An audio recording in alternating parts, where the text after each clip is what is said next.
Welcome to Anthony L. Lewis Entertainment, where everything is in real life, no characters, no filters, just Anthony L. Lewis. What to expect is me meeting people, going to different places, and checking out a bunch of different things, be it movies, restaurants, or anything else. Oh, and one of my favorite hobbies are video games, so I guess we'll be doing some of that too. Well, I'll see you all in the next video, and I hope you guys like, comment, and subscribe, and share this to some more people so they could get in on this Anthony L. Lewis Entertainment.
welcome to Anthony L. Lewis Entertainment, where everything is in real life, no characters, no filters, just Anthony L. Lewis. What to expect is me meeting people, going to different places, and checking out a bunch of different things, be it movies, restaurants, or anything else.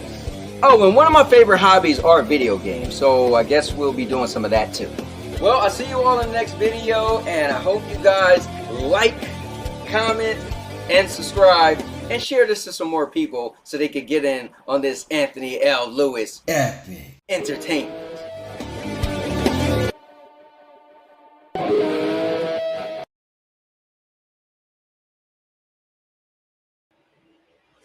What's going on, guys? It's Anthony L. Lewis, aka the Cowboy King of Entertainment. I'm back with another video, another live stream, and this is really cool. So I love content creation because it allows you to be, it allows you to show your creativity. It allows you to decide what are your interests, what are your hobbies, and if you can bring that to the world, allow people to join in on your journey on the things that you like in life. So for me, I love to go out to eat, go to the movies. I love to do a lot of not crazy, but I like to do a lot of things, right? And I don't mind the world seeing what I do. So for me, vlogging has always been a passion of mine.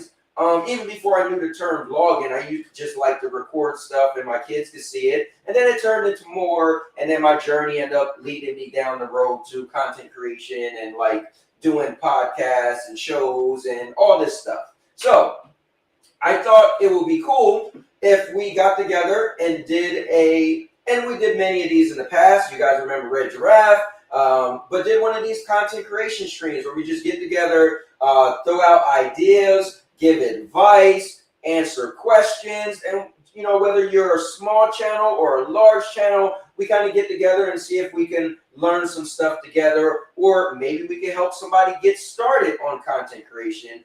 Maybe they were on the fence about it, and this will, you know, help them get started. So the cool thing is, I was talking to my guy, the legendary Rain, who is a person who plays weekly with us on the We Wrestle Wednesday stream every Wednesday at 5:30 p.m. Eastern. And so he's a younger guy. He's been doing content creation for a bit, and just love his attitude and his personality. And we were talking, and he was talking about content creation, and he's going to get back into it a little bit more. And I was like, dude, we should get together and do one of the streams where we talk about content creation. And he was instantly like, let's do it. So you guys know me. I don't really stream or do content on the weekends besides my daily vlogs. But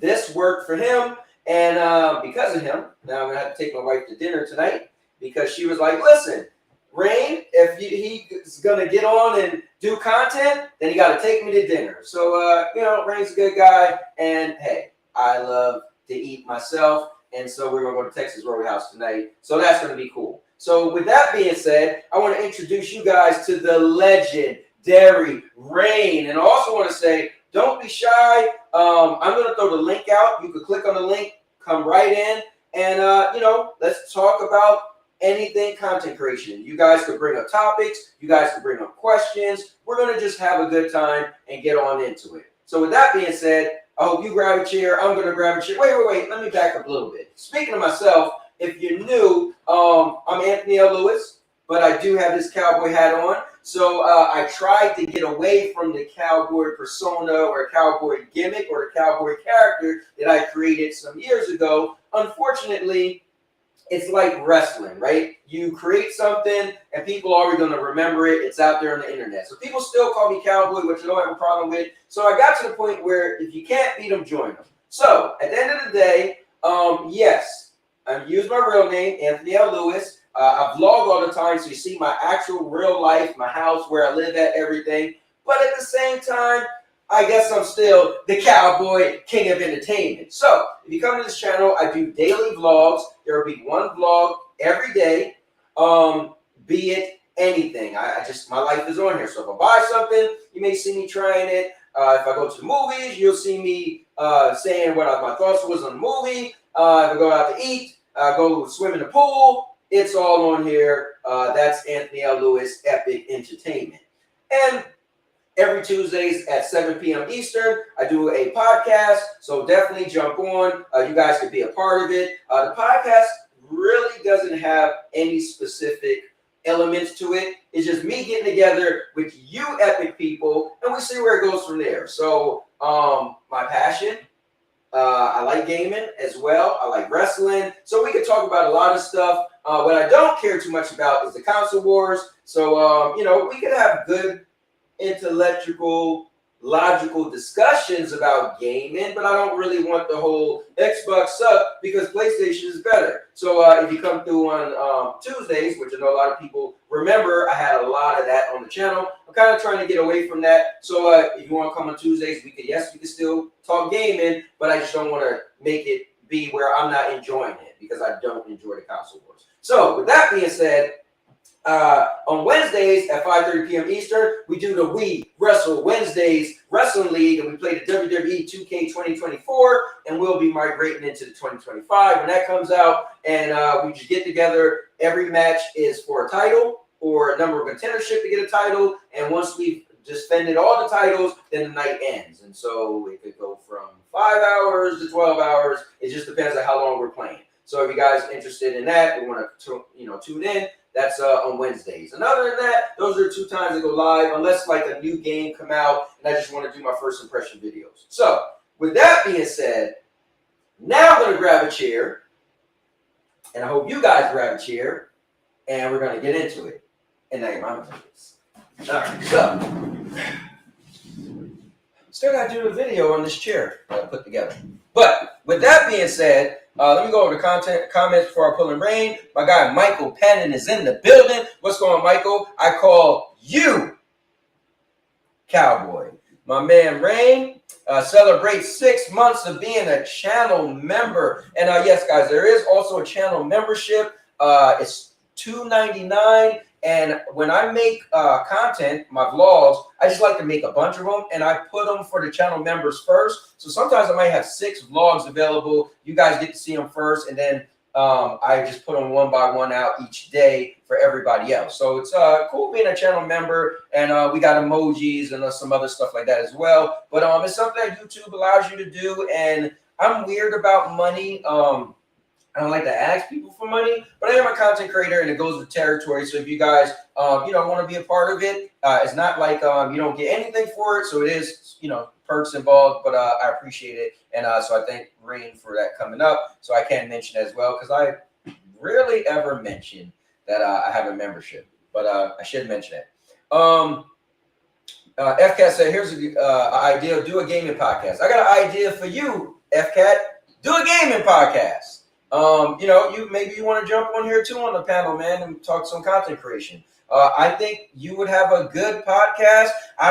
I would love to see you do a podcast and it be everything FCAT. The rumors, the console wars, like it'd be like so gritty and crazy and muddy. Like it would be it would be epic because it would be the drama. It'd be crazy, and you could just have people come on. And just like you do when you was on here, and I think that would be actually cool, if you ask me. Oh, Doc Dark, guys, we got a celebrity in the building. Doc Dark 1985 is levels to this. My guy, Doc Dark. What's going on, Doc? Doc, man, if we could get you to come on, man, give some advice to some of the people, man. You know me, you're my favorite content creator of all time. And so, if you could get on and give people some wisdom, some advice, that would be pretty cool. But Doc said there is no one more consistent than you, bro. I appreciate it, man. I took a little bit of a break. Not really, but I stopped streaming for a bit because I did my move to Florida. I stopped wearing the cowboy hat, but of course I'm wearing it again. I try to get away from the cowboy, but everybody's like, you can't go anywhere. So, let's see. He said, congrats on the move. I appreciate it, man. He said, Doc Dark needs gaming podcast. Yo, Doc. So, man, Doc is such a polarizing person, and wherever Doc go, people follow. And if he had a podcast, it will break the fabric of time. bro, you killing me going on Thrash. Hey, listen, man. Thrash is the dude. You know, he's a good dude. You know, I know him pretty well. And so we did a lot of stuff in the past together. And I think Thrash, what's cool with him is he shows you that when he does content creation, it's for what he wants to do. And Thrash does it his way, and he succeeds at it. And I think that's good. But we'll definitely get into reasons why we're doing content creation. But with that being said, make no other further ado to give it up for none other than the legend, Derry Rain, a.k.a. the 12-week straight 1v1 We Wrestle Wednesday champion. Let's give it up for Rain.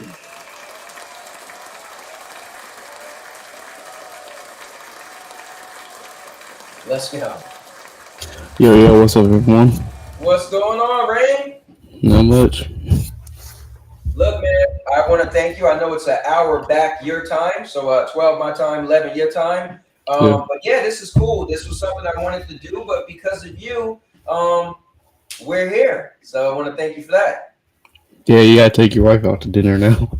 Yeah, man, because of you, I got to spend some money, you know, but it is what it is.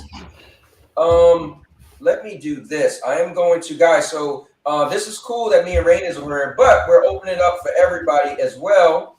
So FCAT, yeah, man, you should jump on because if you want to, you know, just talk, you know, content creation as far as why you haven't done it yet, or the different forms of it that you did do. I know you said you would like to do it on Twitter, rather than a YouTube or something. So, I mean, that's all a part of content creation, and it would definitely be good because some people may be like, well, his ideal to do content creation, but why doesn't he do a YouTube or a Twitch or something? You might explain like, this is why I'd rather do it this way, but we'll get into it. I'm going to throw the link out to join the show. And then Rain and I, we got some stuff we're going to go over, and you guys could all be a part of it as well. So here's the link. Bam, right in there. I'll pin it. And then we'll get started. So Rain, my first question I have, and let's just dive into this. Let me pull up my little list of questions, just some stuff. What made you want to create kind of like, so the beginning, the genesis, what makes you want to create something? So there was a video that went around. It was Dr. Lupo. He was on one of his streams. Okay. And it's going to be a little deep, but it's what got me in there. But he had a fan basically come on and basically gift him all the rest of his money, saying that, you know, he's about to, I don't want to say it because we're on YouTube, but basically he's going to do, you know what. And Dr. Lupo, like, stopped the whole stream and was like, dude, you need help. Go take your money back. Go get help. Mm-hmm. If you're not in my stream by Monday, I'm calling your family. Like, he got all the dude's information. And that's really what got me into it. Because I was like, that's cool to see a community come together like that. Because, I mean, that's pretty impressive that you can stop a fan from doing that. Right. Now, I'm going to ask you the same question because that's one I have written down. What got you into it? Wow. I was big into phones. I used to love HTC phones. I don't even know if HTC still make phones, but I was a big fan of HTC phones.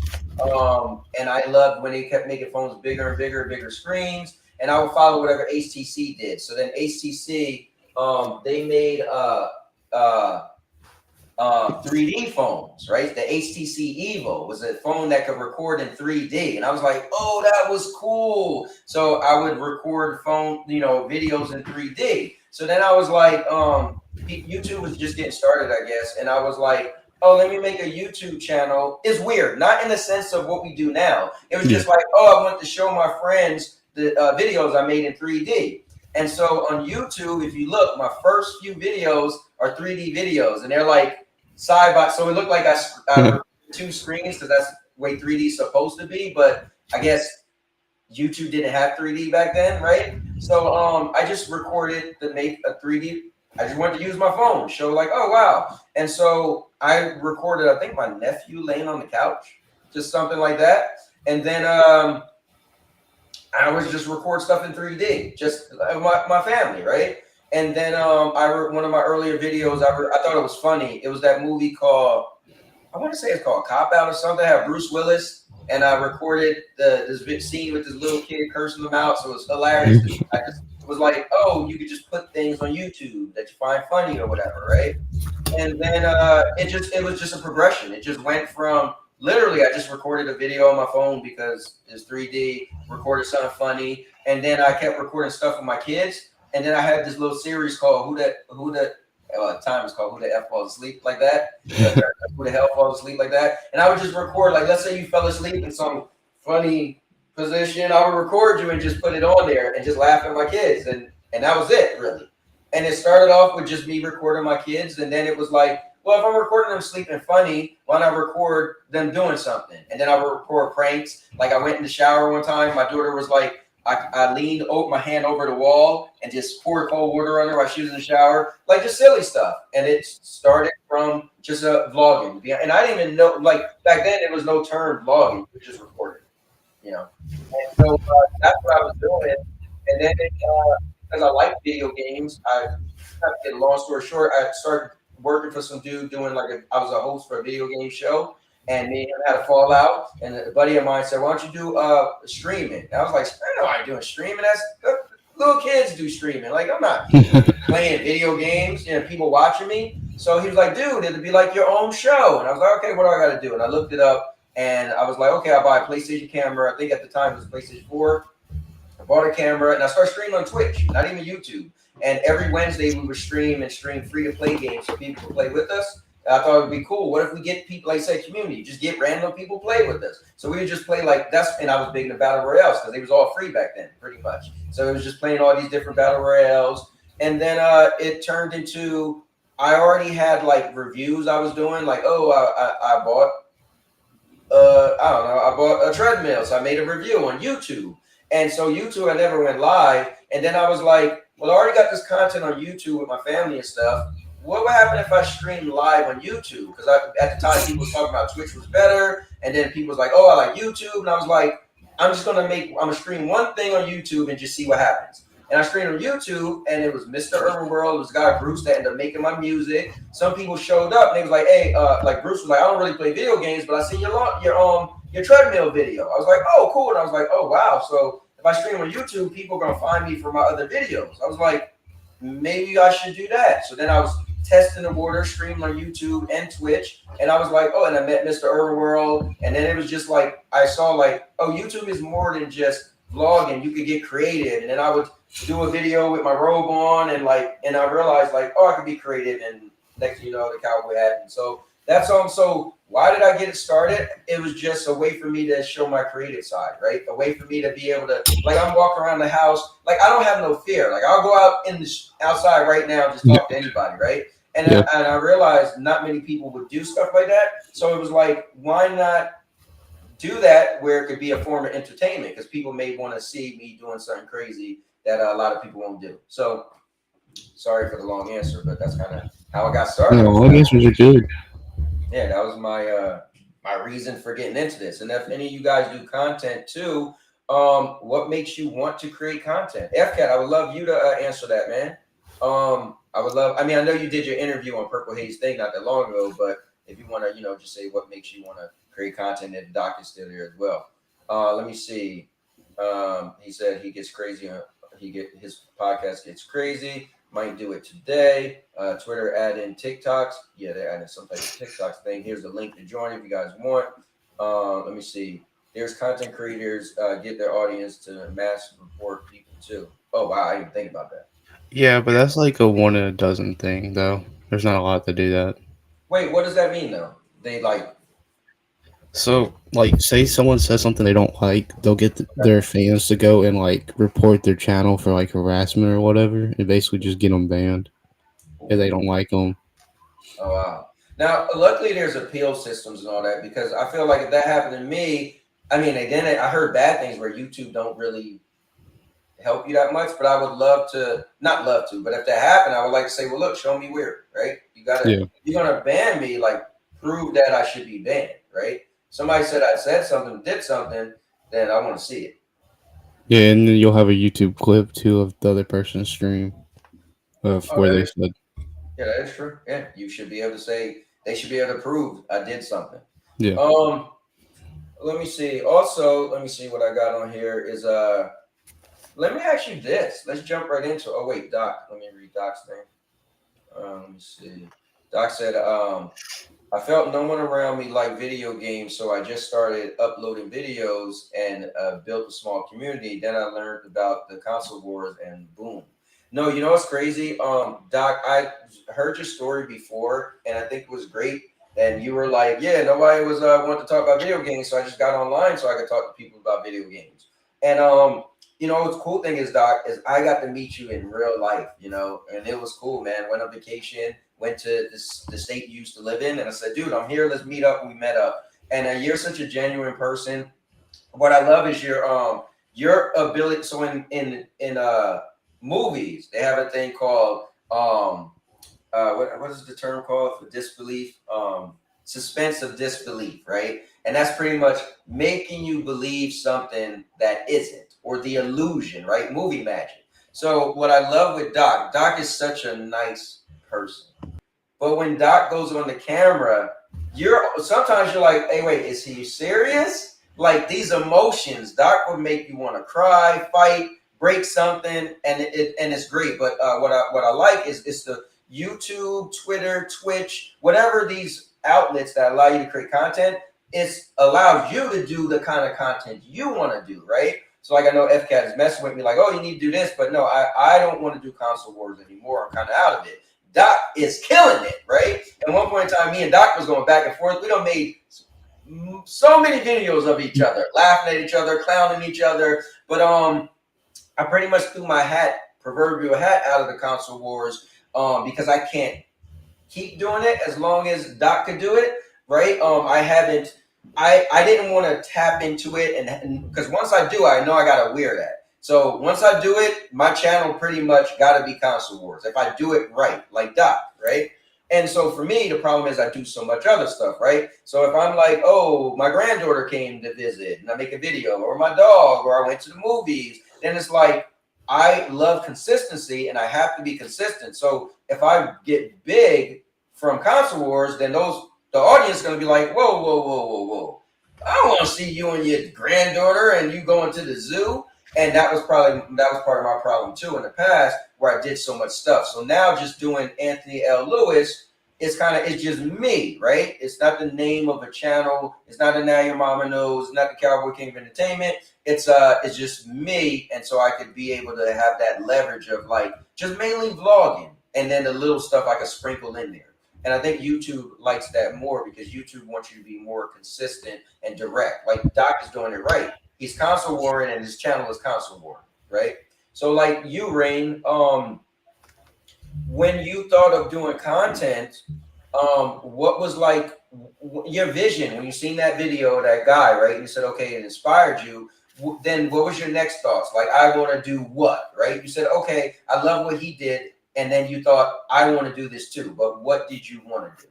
Like, I really just like yeah, you did. I want to build a community where you could just, everyone could get together, they could play games, whatever they want to do. okay, And I had that going for a little while on Twitch, and then it's like I don't know why. I guess it's because I wasn't the right age for okay. Twitch, but Twitch ended up banning that account, so I have to start brand new. But yeah, that's my vision. Pretty much was get a group where we could all get on, play video games and everything if we wanted to, and everyone gets along, and just be tight knit community pretty much. And I really the thing I first wanted to start doing was I wanted to start with Fortnite. Mm-hmm. But the thing with Fortnite that I've noticed with a lot of these games, if they have like a big following, you don't really necessarily get followers with them. Right. So I went from Fortnite at the time to then I went to Apex, because at the time Apex wasn't a big game. It was like in the beta when I started, and I pretty much that's where I ran from. I just wanted pretty much to get a community and play video games. So I you were started on streaming, so you were streaming Fortnite and you were streaming Apex. yeah, I was Okay. streaming Now both games. you were still streaming on Twitch, or you Yeah, came I over? was I was on Twitch. Okay, so that was after that account got banned? Yeah, after the account got banned off, Okay. then So I what was the switched to name, YouTube. what was the name of your channel? The original one. Uh, it was Captain Gods, but that was because that was my PlayStation username at the time. Okay, got you. So you pretty much your channel was based off of like your PlayStation account, Yeah, so you because you were playing video games. yeah, Okay, makes but sense. No, makes sense. Yeah, I mean that's one of the things definitely going to get into. I'm going to get to the chat in a moment, but yeah, so these channels, especially YouTube, they want you to have like a niche, right? And so I always tell people I'm doing YouTube wrong, right? I'm not doing it the way they want me to do it. So this is why my channel haven't blown up. I think I have the yeah, personality and the characteristics to build a good channel, but I'm also selfish because I like to do what I like to do, and also don't want to make like 30 different channels. So it's always going to be my issue. But I've showed once I moved that, okay, now I'm primarily sticking to vlogging. And if YouTube could see that my channel is a vlogging channel, a personality channel, and then I could sneak in some of the other stuff, maybe that might work. But uh, Doc said I also like old school wrestling, so I kind of use each video as a promo. I have fun, bro, with this. No, so I think that is great. I've always said that Stone Cold, my favorite wrestler, said to build a character, you should be you. Like it should be you, but you just turn the dial all the way up. So like the Cowboy King of Entertainment is still me. I mean, I walk around the house, my wife could tell you I'm the same person, but I love gimmicks, right? And so I realized the cowboy emoji was marketable when it fell in my lap. So much so that I can't get rid of it because I tried to say like, oh, I'm just Anthony L. Lewis, and people still gonna call me cowboy, right? So I can't run from it. And I tried for over a month where I never put the hat on. I didn't say it one time my whole move to Florida. But he has a good point. He used what he saw as like ammunition or a source of material to do his content. So Doc is like a character, right? Doc Dark, he got the name, similar to me, Cowboy King of Entertainment. But whatever you do, whether you use your real name, you use, Captain Gotch, it's kind of good to really get into that character, I guess, and just be who you are. But if you could spice it up, cool. If not, but just know that people want to watch a person, a personality, and they want just the connection. So, like you said, you want to connect with the community. I think that's great, right? You read in comments, you're just trying to be a part of everything, you know. So I think that's a good point that Doc made up because my thing is I've always walked around the house and had catchphrases with my friends and all that. And now your mama knows this and that. So I thought like, oh, if I'm gonna do YouTube, I'm kind of bring that wrestling aspect. So if somebody say know your role, shut your mouth, you know that's The Rock. Right, you can have a T-shirt say "Know Your Role" and you're just thinking The Rock. You can have yeah, a T-shirt with the Brahma Bull symbol, you think of The Rock, right? You see somebody drinking beer, you might think of Stone Cold, right? So at the end of the day, it's like it's smart to, like he said, kind of he uses videos kind of like promos to hype up the next video, so to speak. Dodge Man's in the building. He said, listening, but I can't join, man. My truck's too loud. Not a problem, man. I and thank you for I'm gonna throw this out. I'm gonna compare creating content to wrestling okay. because you're not so much a gimmick, more so like yourself, but you're in a character at the same time. Right. And you have a certain way you have to talk and everything. And like per se, you try to leave Cowboy behind, but like Seth Rollins, he tried to leave Shield behind, but it still comes up to today. To this day. So like you're gonna try to go through like changes and everything, but your old content is still gonna be with you, but you're just not gonna be the same person. So No, in that makes some a lot of way, sense. it's like wrestling. You're gonna go through changes, but you're still gonna be the same person. I agree. You're still And gonna I be think the same a good character. point. I think a good point to add to that is never be afraid to change. Right. I think Yeah, sometimes you create something. Right. You name your channel, the content you make, and you're like, well, I can't change now whether your channel got big or small. In my experience, because I'm still me. Right. It doesn't matter what I name it or what I change it. I kind of started off as, like you said, a character or my personality, and that's what people actually come to. So what I try to do is I want to sell me. I don't want to sell my channel as far as my content. I want to sell me. So depend if I change my content, you guys will still show up for me, right? Now you might say like, well, oh, he's a movie channel now, for example, and I don't watch movies, then that's fine. But for the main part, people may show. I want people to show up for me and not necessarily my content. But again, I was a big Stadia was helped blow my channel up. And so a lot of people who was in Stadia, once Stadia died, they don't tune in anymore. So, and that's understandable. You can't ever get mad at that. But I think what you're saying is know who you are and what you want to do, at least your personality. So that way, no matter what changes you make, your personality goes with you. Yes. Doc said, you are so right. It is so hard now to stop. I try here to go more PC, but it's hard to stop. But I'll let y'all rock.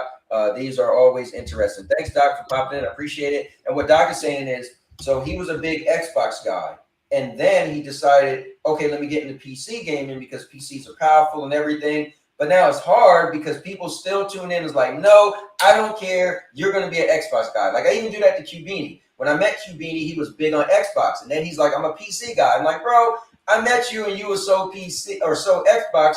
I can't look at you as saying you're a PC guy. Same thing with me. I was so into Stadia. People, no matter when I bought my PlayStation 5, people still was like the Stadia guy. And it took Stadia dying for them to be like, all right, well, there's no more Stadia, so there's no point to keep calling me Stadia guy.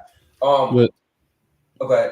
To throw that on there about the change, I feel like most channels that are successful that die, they're afraid to change and they don't end up liking what they're doing. So they quit making content because they don't like it anymore. And they pretty much just tired themselves out. And they were afraid to change what they made because, everyone liked it. And they pretty much wore themselves out. And their channel died. And now they don't have nothing to go back to. That is such a good point because number one, right? And I used to always say this is I like this first, right? I want to like the content I make, and I hope people find it that like the similar content, right? And so I get it. If I change it and you found the content that I made and I change it, then that's fair. Then you're like, look, I don't really watch it anymore because like a lot of people, gaming was like a big deal part of my channel, the console wars, the crazy stuff. And when I kind of stopped doing that, so people disappear. That's fair. But I'm still going to like my content because I'm doing it for me first. And you're right. You can say, hey, I'm going to do it to make money. And I'm not telling nobody not. I got a saying where I always say, I don't tell another man not to make money. But Rain had a great point. Eventually, you might be like, man, I don't even like this anymore. And then now you're afraid to change it because you built up such a big thing on that specific type of content that you didn't really like. You was just doing it because it was marketable, successful, and that you was making money. And then now it's like, I'm either going to kill it or I'm going to change, but you don't want to change. So I want to say what's up to Rockers in the building. Let me catch up with some of these comments. FK said, I only got Kick channel right now. Hey, at least it's something. Doc said, yes, when I met you, it was still you. That's why it felt like I knew you for real. The cam just amps it up. No, yeah, definitely. The same thing with you, Doc. I met you in person. I was like, dude, it's just Doc. Same thing with TK9. We're still us, but, it's like your movie. You turn on the camera, let's go, but it's still me. Rock said, I'm thinking of starting a new channel after my birthday later in January, dedicated to me painting and drawing. Oh, that's pretty cool, Rock. Man, you're good at whatever you do. When you started your channel where you were doing the talking stuff, the voiceovers, your gaming channel. I mean, I just think, you're going to do great whatever you do. FaZe Gaming Corner. Oh, that's my man, Jeremy. What's going on? Thanks for subscribing to the channel. I appreciate it. Listen, if you guys want to talk, you could click the link. It's pinned to the chat. Join me and Rain. And you got anything, it's welcome. You guys, welcome to keep writing in the comments. But if you want to come on, you definitely do that. Let me see. Ant, have you noticed any material improvement since rebranding? What I like is my vlogs. Consistency is the key, right? So we're going to get into what you think, for you, what's your best thing. But I've always been consistent. And what I realized is, okay, I made this thing that I'm going to rebrand. I'm moving from New Jersey to Florida. It's 8 states away. I'm going to be vlogging my whole trip. And I've always did vlogs, right? Everybody know that. But my Monday podcast was like the popular thing. People showing up for the game. And I said, there's going to be a risk for me to stop doing that podcast. So I canceled the podcast. and I stuck with vlogging. I said, this is going to be my main content, right? And so what I noticed is, man, I've gotten more views on my vlogging than I ever have, which is cool because I like to do all this other stuff. I do my We Wrestle Wednesdays, but what I've noticed was that what I wanted to do, people are following it. People did decide that, hey, he's vlogging, we're gonna watch his vlogs, we're gonna check out his vlogs, and then I sprinkle in other stuff. Like, for instance, you guys know I love reviewing products. But now what I do is like this chair, right?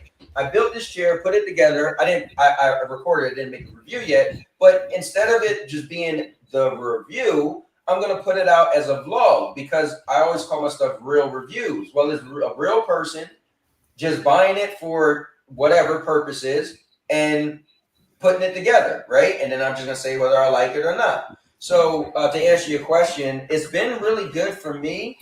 It's I done changed my name probably 15 times, this channel name. Just even yesterday, I was making a new thumbnail and then I had to go and change all the video and stuff. So I think at the end of the day, to answer your question, it's been pretty cool for me. And it's a journey, and I don't, whenever I decide, I get an idea, I say, I'm gonna change it. I'm gonna do it. And so if you watch my intro, I done put out so many intros and changing, but, hopefully that answered your question. I'm sorry. So let me get to Doc. Doc said, you remember when The Undertaker became the American Ballet, but everyone hated it. Sometimes it's hard to leave the act, but again, The Rock is successful because he diversified his character. No, I agree. So you still be that character, and you take that character and you just morph it into something else. But if the core character is you, then it's hard to lose. Like as Rain was saying, let me say, I scared off the Stadia fans. LOL. Oh man. So I got a question for you. Okay. How do you balance YouTube and life? Honestly, that is a great question. And what I did years ago is I said to my wife, I was just doing it randomly, right? And so always being consistent, and if you can have a schedule. I personally think if you can have a schedule, that's the best way to do it. So back in the day, I only streamed Wednesdays at like 8 p.m., whatever the time frame was. It was actually me and Loco. So it was three guys. It was me, Loco, and a guy named Just Joe. And it was the three of us, and we got together, and it was called All-Purpose Champ, like you. That's my gamer tag. So it's called All-Purpose Champion Crew. Just us three guys every Wednesday streaming, and people could join. And then when I got really into Stadia and people was having shows, I was like, oh, people could make shows. And I said to my wife, I really want to do this. She said, listen, you could do it Monday, Tuesday, Wednesday, Thursday. But Friday, Saturday, and Sunday are my days. And that's how I balance life. So she didn't care if on Monday, Tuesday, Wednesday, Thursday, I streamed to midnight, 2 a.m. because that's what she said. So I think, honestly, the way you balance this is you make a schedule. And I know sometimes we can't, right? Sometimes we say, like I know, like my guy Vet, right? He changed his name a bunch of times, but it's always been Vet, this or that.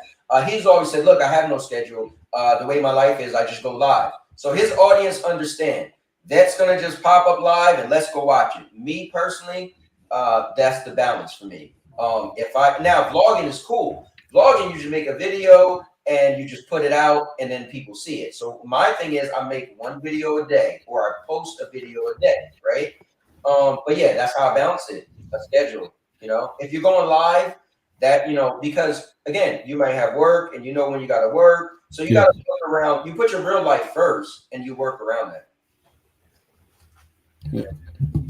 Is the reason, so that's the thing I struggle with because I cannot get a schedule right now with the way I work because I don't have a set schedule for work.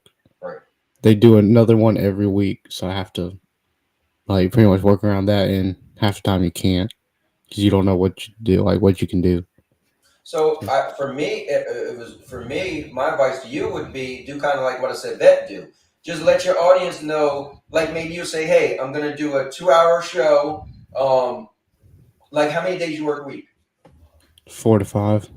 Okay, 4 to 5. So maybe say, listen, I'm gonna go live like 2 days a week. It's gonna be I'm gonna give you guys like 2 day, or I don't know if you want to do two or you say one, but I'm gonna your motto on your channel would be like, I do a live stream to connect with the community, because that's what it sounds like you said. You want to build a community. So I'm gonna do at least one live stream a week to connect with the community. My schedule's a little iffy, but you guys are guaranteed. So this is your consistency. I'm guaranteed to go live once or twice a week, right? And then you might say, but and what you do is you let people know. So whenever you start your stream, you just tell them who you are.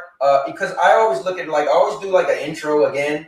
And you're thinking like, dude, nobody new watching, but you don't know when that new person's going to watch. Yeah. So I always start off like, hey, I'm the cowboy, and this is where you can find me. So my advice to you would be like, hey guys, what's up? It's Rain. I do a one stream a week that could be 2 hours. You put a time on it or whatever, or I go, I might stream from 1 to 2 hours. You give people an idea of what they're gonna get, and then you say, but if I got free time, just keep the notifications on, because I might go, because you might, like the other day we finished We Wrestle Wednesday, and you was like, I think I'm gonna stream. Cool. Yeah. Don't limit yourself. But if you at least let your viewers know that this is what they're going to get out of your channel, I think people are forgiving for that, right?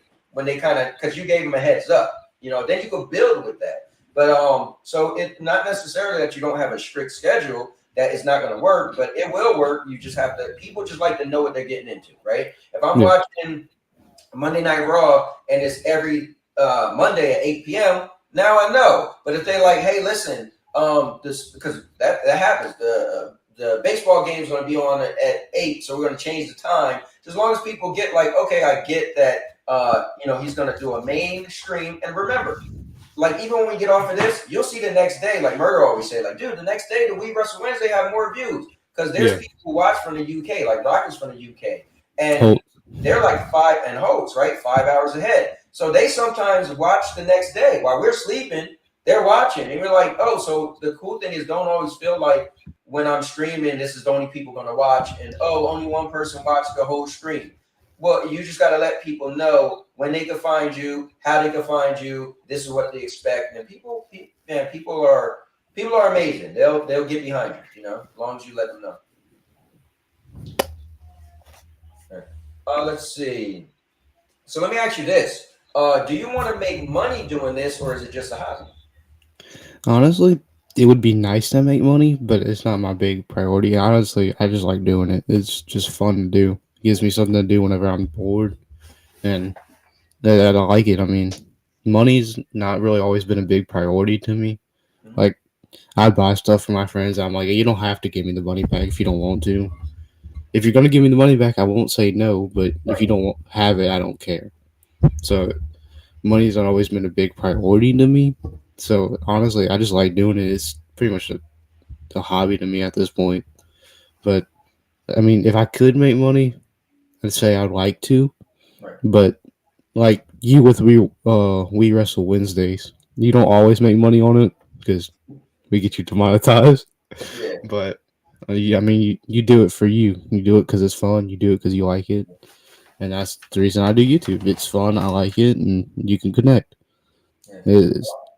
It's funny. Everything you said was what I've said before. So when I started doing this, what people don't realize, right? I am monetized now. I had my channel for 9 years before I even had it monetized. I never even thought to get it monetized. I just did it because it was fun. And then I met somebody. I got to give a shout out to Josh Warren. And I met him, and he was like, dude, you got so many videos. Why you don't make money? I was like, man, everything you said. I do this for fun.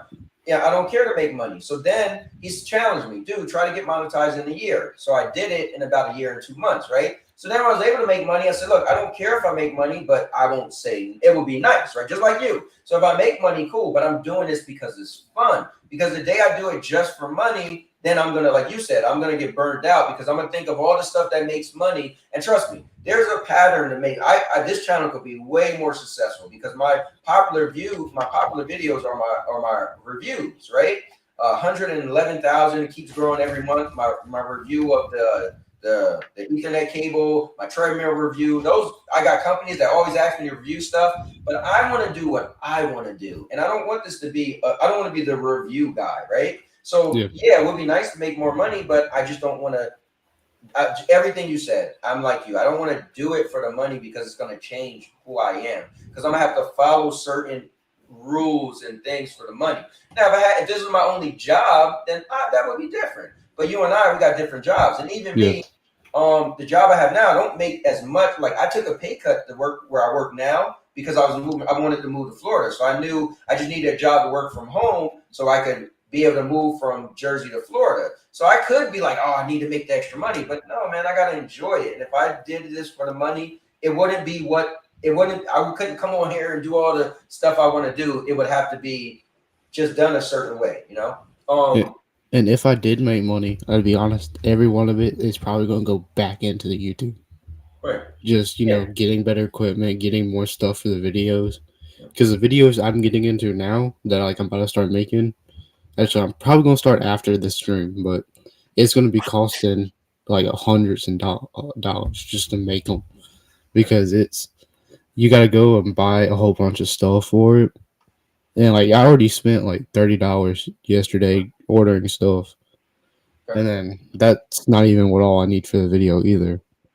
So hold that thought because that would lead me into something next I want to say. Let me catch up with these comments so I don't get too far away. Urban said it's 5 to 6 p.m. in the UK and 1:44 a.m. in China. And Brock said over 1,000 videos I've generated the equivalent of about is that like £1 an hour? I'd have earned more plucking chickens wearing a diaper.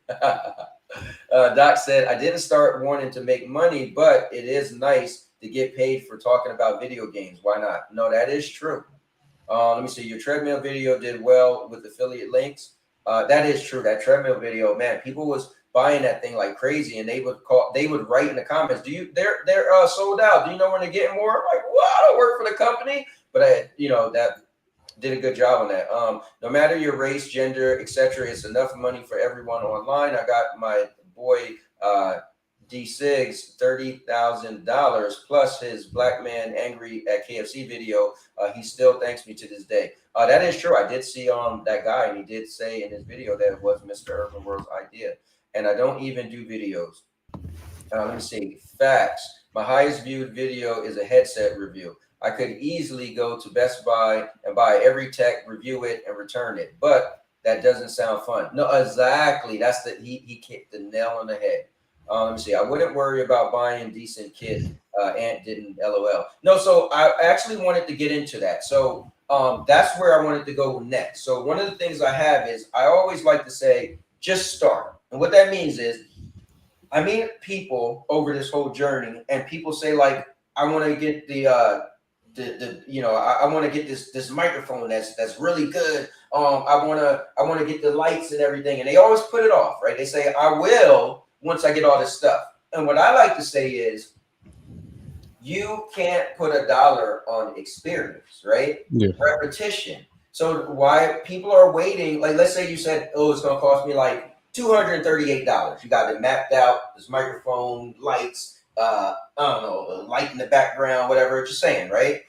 And you said I'll start, and I'll tell you, I know people who've said I'll start once I get all this stuff.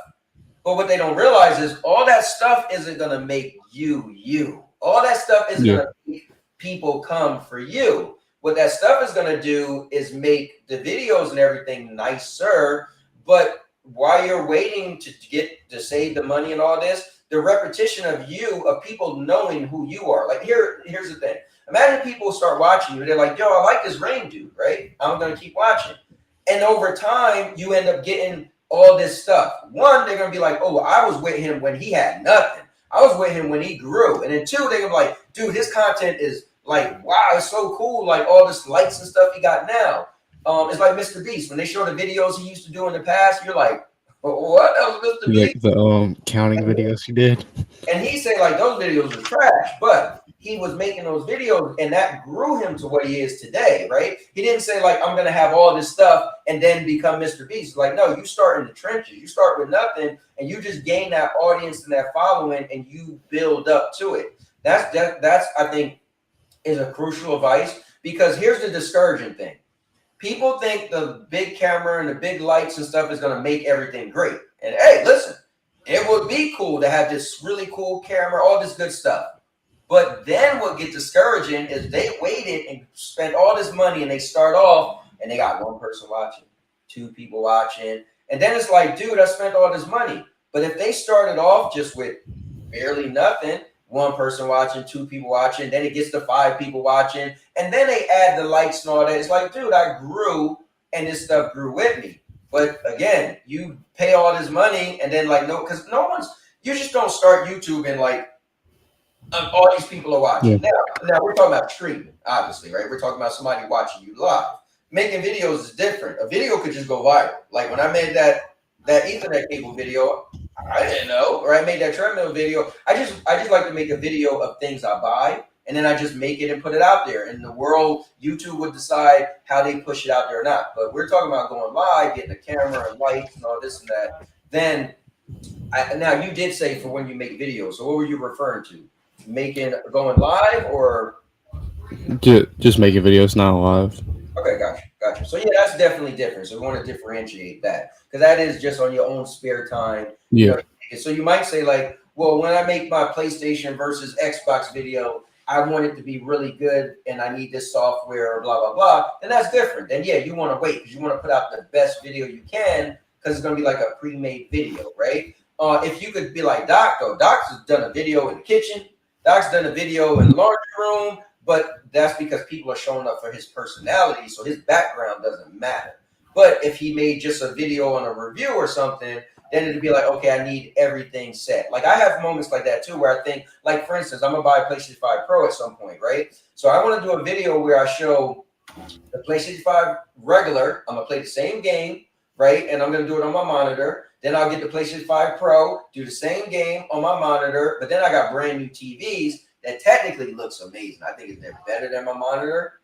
But those, they were, not expensive TVs. I got them for Black Friday, but I feel like my monitor technically should have more stuff in it.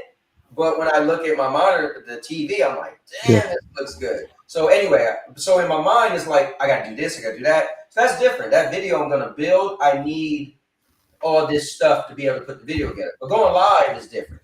And I want to thank everybody for popping in.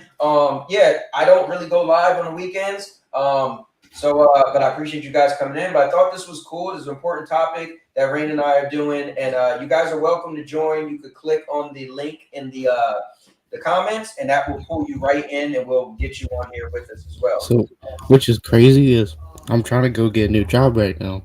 With the job I'm trying to get would help me in the future, like with the videos. I'm not trying to say what the videos I'm trying to make because I want it to be a surprise to everyone. Okay. But it would be helping me make the videos because I'd be working at the store and I'd be able to just, buy the stuff from there and, come back home and make the video. It's not necessarily like microphones or whatever I have to buy. It's more of like they're $3 stuff, but you need like 100 packs. All right. Well, look, keep it a secret because I would love to see when it happens. But no, I hear what you're saying. Nerds World's in the building. What's up, Nerds World? Been a while, man. I hope you're doing good. He said, you don't even need to be on cam to make money. Yep, that's another thing, right? So let me ask you about that. So FCAT, never seen his face, right? There's people in the community, MM2K. There's people in the Project Storm. There's people in the community that you've never seen their face. So question for you is, have you ever thought of not showing your face, or from the beginning, did you say, oh, no, I want them to know who I see? So when I first started, I was like, I'm not good in front of a camera. Okay. I was like, I suck in front of a camera. I'm not going to show my face. Just let them hear my voice. That's the way they can understand me. And I'm better expressing my emotions when you can't see me. And then I started realizing, I was like, well, a camera makes it better because you can see the way I'm talking. You can see the way I'm expressing it. If I'm doing hand signals, because I do that even when I'm not on camera. I move my hands. You can see me moving my hands. You can see the way I talk. You can see the way my eyes are looking and everything. So you're going to be able to connect with me better if you can see me. But at one point when I did start, I was like, I'm not going to show my face. I'm not comfortable with showing my face. And then I started getting older, and I'm like, well, they're gonna probably figure out who I am if I get big enough, anyways. So it doesn't really matter. I'm just gonna go ahead, show my face, get comfortable with it while I can, and Mhm. as I get older, just be nothing. So that's where I am right now. I'm just showing my face as much as I can, just to get more and more comfortable with it. That's cool. I think that's a good mentality to have. But again, I know people who on this YouTube journey, they no one know what they look like. They said they couldn't show their face because of the job they work at and stuff like Yeah, that, which is cool, But me personally, I do like that extra to connect with people that I can't see. So I do like that. Let me see. Doc said when you start your videos aren't usually good, so you either make bad videos with good equipment or bad equipment. Eventually you get good or making videos, and then the equipment matters less. that's That's a a great point. that's a crazy thing though about YouTube. Like making content, it's a learning process. You can come and be a natural at it, and then still be bad. Because even Yep. if you're a natural, you still got to learn what people like to see, how to edit, how to do all this, how to talk right, like how to do everything right. And you can be a natural and still just be terrible at it. So that's the thing I think is crazy about making content is you're never really good at it until you have a lot of experience.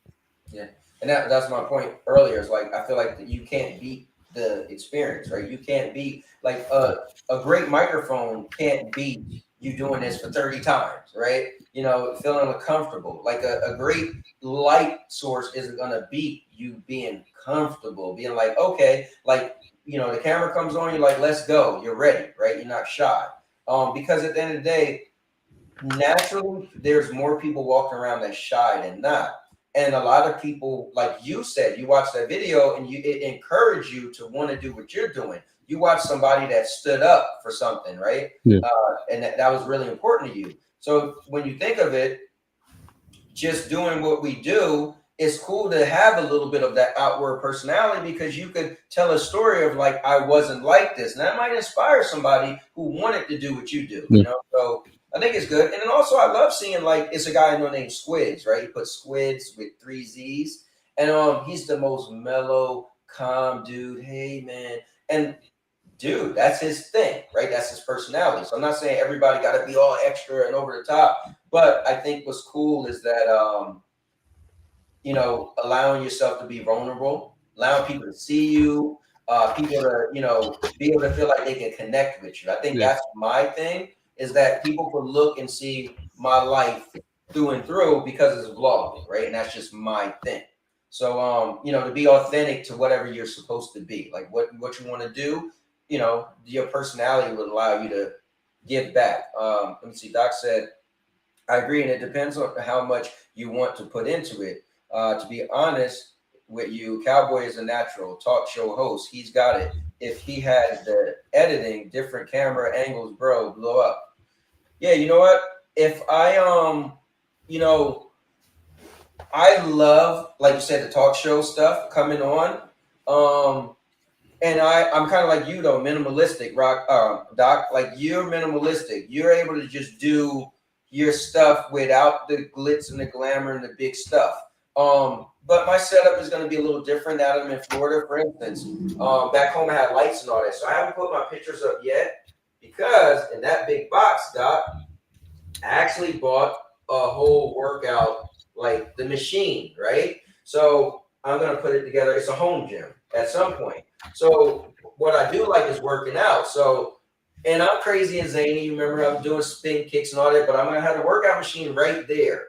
And I need to do it, but I said I was gonna have a workout stream every so often where I would get on and do like regular home workouts. But I'm gonna do a bunch of stuff. So it's not really a gimmick because it's going to be on the house. It's going to be something I use. But my setup, I never want it to be like the normal setup that you see. Like, remember, I had like the fish tank and the lights and whatever. I just want my setup to be like my real everyday life. And I'm just in it, if that makes sense. Instead of having like a studio that you could tell, like, oh man, that's his studio. He might have turned his garage into a studio. Maybe in time, if I get big enough and people feel like I guess what I'm saying is I want people to watch this for me, whether I'm standing outside. I mean, when it gets warmer, I might be out there by the pool, right? Got a pool now and doing, the background might be the pool. Who knows? I mean, I used to do videos in the pool back in New Jersey, but anyway, I appreciate it, Doc, man. I appreciate all the comments and everything. Nerds World said, I hate being on camera. I thought I could get over it, but it isn't going to stop me from making content. I think I'm going to mix animation with my gaming content because I love to draw. And that's cool. Nerds World, another guy. Yeah. Wait, did I ever see you, Nerds World? I don't think so. And I've known you all these years, Doc said, I know I need to edit too, LOL. You know what's crazy, Doc? I love editing. My videos, my regular solo videos, man, editing is cool. Like, I do love jump cuts where you cut in and cut out. So I do love editing, and I think my editing is pretty good. But it just depends on what video you're doing, right? When I'm vlogging, I don't have to edit. I'm still editing, but I don't have to make I don't have to make it all as fancy as it was when I did the gaming videos. And I actually wanted to. Well, I decided when I moved, I wanted to make stuff a little more minimalistic. I didn't want to do crazy editing, and my videos take hours like it used to, So, What do you use to edit? huh? What do you use to edit? Like what software? Love it, man. I use a thing called Kind Master, Kine Master. It's free, but you get the watermark. I think it's just 20 or it's $30 for the year, the whole year. But I'm different though. I do everything on my phone. So my thing, because I vlog, I take my phone, right, and I record in a small view like this, right, so it's easy. I'm always walking around, and I'm like, I could vlog everything, right? And then the reason why I use my phone is because KineMaster is a mobile editor, right? And so if I'm out of town, I could literally record my videos, right? Edit my videos, and even produce my videos and upload my videos, and I don't have to worry about coming home to my PC. Now, that's what I've been doing for years, and that's just what I like. But so that's what I use. But it's again, it's only mobile. Let's see. Mr. Urban World said, it took Cowboy 1,000 years to see me on camera, and he was like, dang, Urban is a physical beast. No, you know what's cool is I knew you for a while, Urban, and then you went on camera, and it was like, oh, snap. Like, it's cool to know somebody for a long time, and then you either meet them in person or see their, real face, and it's like, oh, wow. But like Nerds World said, it's not a necessity, because there are people who never show what they look like, like Lo-Fi Monk, right? He's been doing content for a while. He comes on streams with Purple, and you still never seen him, right? FCat. FCat's like number one on the list. Been talking to FCat for years. FCat might be some little girl, using a little voice thing or whatever. Ray was like, what? Use a screen voice. Could be, right? Like, could be some 7-year-old little girl, and she's coming on talking about she's FCat. Let me see what else I got on here. So let me ask you this: what do you feel is the I said mine was consistency, right? But what do you feel is the most important thing of content creation? Just being yourself, really. I mean, honestly, that's the most important thing. Is if you're yourself, you can do pretty much anything you want to do. I mean, consistent would be number 2. But yeah, if I had to put anything over that, it'd be yourself. I mean, the best advice, because you be yourself, you'd love it any day of the week. You'll be able to do it a lot more often. You be yourself. You be more consistent. That's how I put it. And that's my number 1 advice for anyone who starts. Is just be yourself. Then either people are gonna love it or people are gonna hate it. And if they love it, you're gonna get more people. Even if they hate it, you're gonna get more people. Because the number 1 haters are the number 1 followers. Because if they hate you, they're gonna follow you just to hate on you. That's crazy when you think of it, but it's so true. Like, that's Doc's thing. Doc started off as an Xbox guy, and he made so many videos talking about PlayStation, And the most people popping up are the PlayStation fans. Yeah. Because they can't stand what he's saying and they're commenting back and forth. I think that's another thing we don't talk about that's really important. YouTube likes engagement. Yeah. Right? Doc, I will go on his video and his comments have hundreds of people arguing and warring and smack talking and whatever. And that video, YouTube's just gonna be like, oh, people are engaging with that video and we need to show it to even more people. People are talking about it in the comments. They're gonna push it more.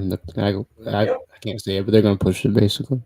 Yep, they're gonna see that engagement. I did experiments with the YouTube Shorts where I've edited a video, made just a really good video, and I made it into a short and I put it out. And YouTube don't push the video. But I've done my shorts where all I did was respond to a comment, and Doc was doing that back in the day, which was cool. I seen him doing that first, and YouTube gave me the ability to respond to a comment via a short. Dude, that video would have like 500 and something views, but the pre-made video I made is like, dude, what is going on? So it's like, because YouTube said we're allowing you to respond to people with a video. So they're pushing that more because that's you're interacting directly. So you're interacting with them. Making a video. I'm like, this is crazy. Yeah. Let me see. He said FCAT is in a music video on YouTube. The real FCAT, I think it showed him for like 2 seconds. See, Ms. Irwin said, I agree with Rain. Be yourself, and the people that gravitate to your personality will come. Don't be fake because you'll have the fake individuals around you have zero in common with you. Ooh, that's another point, and I'm going to point that out too. If you look at it, the brand Lunchly, that's supposed to be like the Lunchables or whatever, Mr. Beast, KSI, and Logan Paul, they made it together. And they're all kind of personality people that do not mix. And they made it, and they went on Logan Paul's podcast with KSI. And it was so fake. Like, you could tell they were not being themselves. It was bad.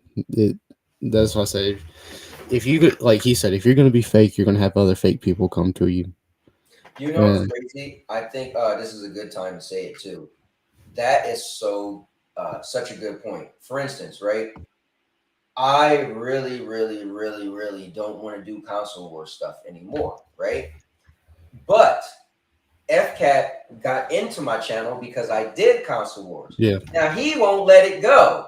He's even today in the Discord, he's like, "Oh, I remember when Cowboy used to say this and that." I said, "Oh wow, that's crazy. I did say that, but that's not what I want to do." So guess what? He's kind of like a little burnt out of shape because I'm not doing the video game stuff that I used to. But it's like, if we connected on like, hey, dude, you know, whatever, but he's connected with me as far as my content and not my personality. So it's like, he can't let it go because, you know, I did give him that platform to go hard with the console war and stuff. But now he just, you know what I mean? It's like, it's driving him crazy that I'm not doing it anymore, you know? And it's like, the people, you know, it speaks to the people around me. Like, do you want the people around you to be there for you or be there for your content? Because then you can never change your content because they're going to have a problem with your content. You're going to be the enemy. Let me see. Doc said, facts. LOL. Half my comments are ponies. It's true. But it's great because you are able to take that. You're entertaining. You're able to take, and trust me, they're coming there because they love the content, because you're giving them, you know, something to do that they love, right? It's like football. We're not just going to be kumbaya with football. We're going to get into football and talk, oh, my team's better than your team, and we won the Super Bowl 3 times. Your team only won it once. So you're giving them a place to come where they could actually vent, right? And get mad and try to go to war with people and stuff like that. So they are getting something out of it. Or if they wasn't, they wouldn't be showing up. Obi Road is in the building. Obi, welcome Yo, Obi. to the Gun Show. What's up, Obi? What'd you say, Ray? I just said what's up to him. Oh yeah, he said what's going on, everybody. What's up, Obi? Thanks for popping in. I know you're busy, but if any of you guys want to come on and just give like man, 5 minutes or 10 minutes of advice, or maybe just give like a story or something. I think it'd be really good for people who watch this back, or people who are watching, that's into content creation, that's thinking about getting into content creation and stuff like that. Obi Rose Kenobi, let's become fluent in 2025. He's talking about speaking Spanish. FCAT said he can't handle Cubini, LOL. And Mr. Irwin said, LOL, Cubini, the final Xbox boss. Oh, man. No, remember, Cubini's a PC. Yeah. I'm going to throw a piece of advice out there. In my personal opinion, if you want to do it, don't get lazy. Because once you get lazy, you're just going to stay like that. And I know from personal experience, because that happened to me. Yes, I got lazy and I just stopped posting. And it took me a few months to get to where I could actually post again. Yeah. It's hard when you get to the point where you're like, I don't feel like doing it, I'm not going to do it. And then you keep pushing it off until you finally like have to do it. And that could be a month to 4 months. Listen, you're speaking to the right guy, because I got videos that I haven't made for years because it was too much, right? For instance, my wife loves Wildin' Out. We actually went to Wildin' Out, went to it because it was in Atlantic City about 2 years ago. I recorded us going to dinner. I recorded us walking down the boardwalk. I recorded us in Wildin' Out, recording Wildin' Out, but it was like over an hour of footage. Yeah. And I was just like, I put it off for so long. Now it's 2 years later, and I'm like, man, I really need to make that video. But so it's like, I think adding on to what you're saying is knowing what you could get into, right? Like when you got an ideal of what type of video you want to make, just knowing that, like, your own personality is like me. I'm bad when I have too much to do. Then I start procrastinating, right? Yeah. So I made my new thing is, once I rebranded and moved to Florida, I'm going to try my best to make my vlogs 5 minutes or under. If it's more than 5 minutes, it's because everything in there I felt I needed, but that's my new thing. So that way I'm not putting too much on me. Like, I even got better. Like, if you guys watch my old stuff, making kettle corn, I was vlogging me making kettle corn. I did over 100 events, right? All on this channel.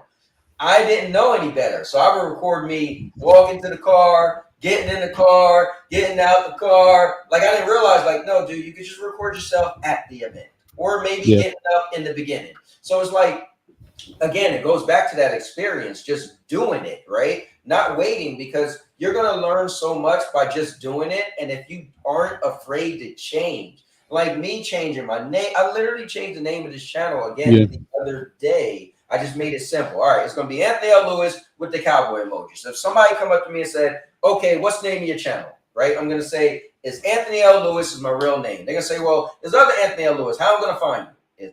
You're going to see a cowboy emoji, and it's going to be that simple. Now, 2 weeks from it, because YouTube allows you to change the name of your channel twice in 14 days. Yeah. I might change again. But again, you're still going to be me, but I got to feel satisfied. And that's my thing. When I don't feel satisfied, and I like to ask questions, like to put up polls, but that's just to help me gauge what you guys are thinking, what you guys are saying. Like my wife, my new thumbnail, my wife said, that looks stupid. Look at all these lights and stuff. I was like, I don't know. It's like it's fire in the background, feel like an explosion, lights are there. She's like, for what? Now, here's the thing. She doesn't do content and all that. Yeah. So at the end of the day, I like to hear her advice, but I want to just bounce off ideas. That don't mean I'm going to take what she say, but I like to listen to people, what they're going to say, and it helps me come to a conclusion. And it might not, they might say, dude, if you do this, do that. And I might totally do the exact opposite, because I have to get to feel like this is what I wanted to do and not what you told me to do, if that makes sense. And it's like, so I like to listen to people and bounce ideas. And that's why I think it's good, you guys in the chat. Rain's on here. What I love with Rain is he's a sharp, polished, young individual, right? Like, so when we had a podcast before, I think it was talking about history or something. And it was really cool because, older people talking about, and then you came on, you was like, you gave us your perspective from your age. And I was like, oh, damn, I never thought about that, because I'm just looking at it through my lens. And the world for me is my world is a long time ago. So the way I was brought up and taught is not the current society. So it was really cool when you started speaking, and I was able to just shut up and like, oh wow, and I felt like I learned something from you. And so I think it's Yeah, good, I'm a big history nerd. Yeah. That Oh, was my thing when I was growing up. I was like, history always was the thing that got to me. Because I thought it was cool. Mm. no, I think that's cool, man. And Mr. Urban said, if Cowboy never wore that robe, I wouldn't be here today. Because of Cowboy, Obi added me to his family plan to learn languages. Because of him, I beat Daisy and Power Rangers. So my wife and I, we used to do a show called Anthony and Sandy Show, and we did a skit where she was Daisy and I was Duke, and we wore a cowboy hats, and like we had Yeah. these accent. We did like a country accent, and so she called herself Daisy. So, oh, look at that! Look who's walking the door. Mr. Urban's just Hey, talking. Sandy. He literally just said, because of him, I beat Daisy and Power Rangers. And look, you popped in. Look at that, Urban. You never know when you're talking smack, somebody's gonna show up. You saw me, Sandy. That's funny. What's up? I don't think so. Rain, she's going to the store. You need anything? No, I'm good. All right, good. All right, so that's funny, Mr. Overall. He must have he got cameras around my house, man. He used to say he sleep under my bed, so he knows. Let me see. Oh, he's laughing. He said, "Amigo, ya estoy fluido." I think he's saying he is fluent. Let me see. All right, I'm not gonna act like I can read Spanish, but Yeah. my man, ISO Motion VR. Wait a minute. Yo, ISO. ISO, you gotta I join. didn't know ISO put VR in his name. Hold on, wait. So is that gonna be a thing? I remember you was telling me you was changing up your content a bit, but wait. So is your channel just VR? You were like the shooter guy. Could you play all them games in VR?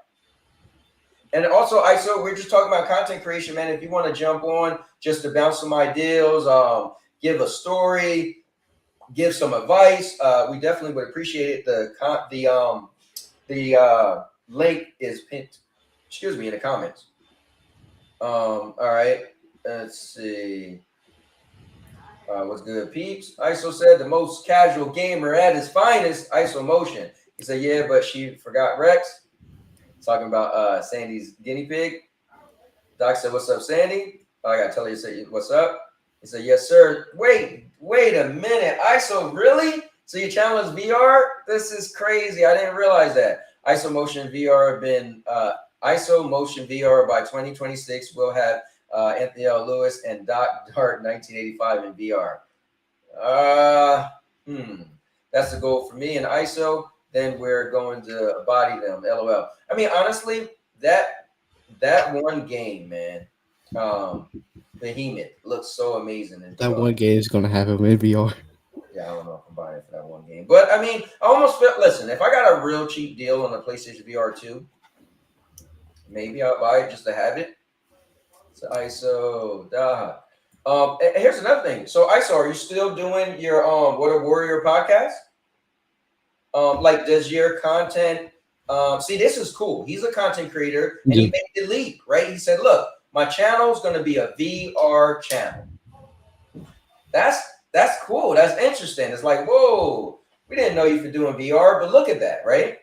So I think what's cool is ISO's just showing that you can make your content what you want it to be. Yeah, actually, as soon as we go off the air, I'm changing my name on my YouTube. So let's go. Matter of fact, let me add your channel, the link, so people can find you. Because I'm about to change it like as soon as we get off. Because I was already planning on it before we got on here, but I was like, I'm gonna hold off a little while, but see if I can actually get the stuff. So now you know what? No, it's real now. I think I put your channel link in the description, but let me go find it. It's funny because I go to find everybody's stuff through the Discord. That's an easy way for me to find everybody's stuff. I'm looking at your New Year's stream. All right, guys. So if you want to check out my man Rain, definitely give him your support. Here is his channel link, and I will show it right there. So definitely check him out. But guys, coming in, joining us is none other than the most casual VR. Could you make up R? Whatever, VR gamer at his finest.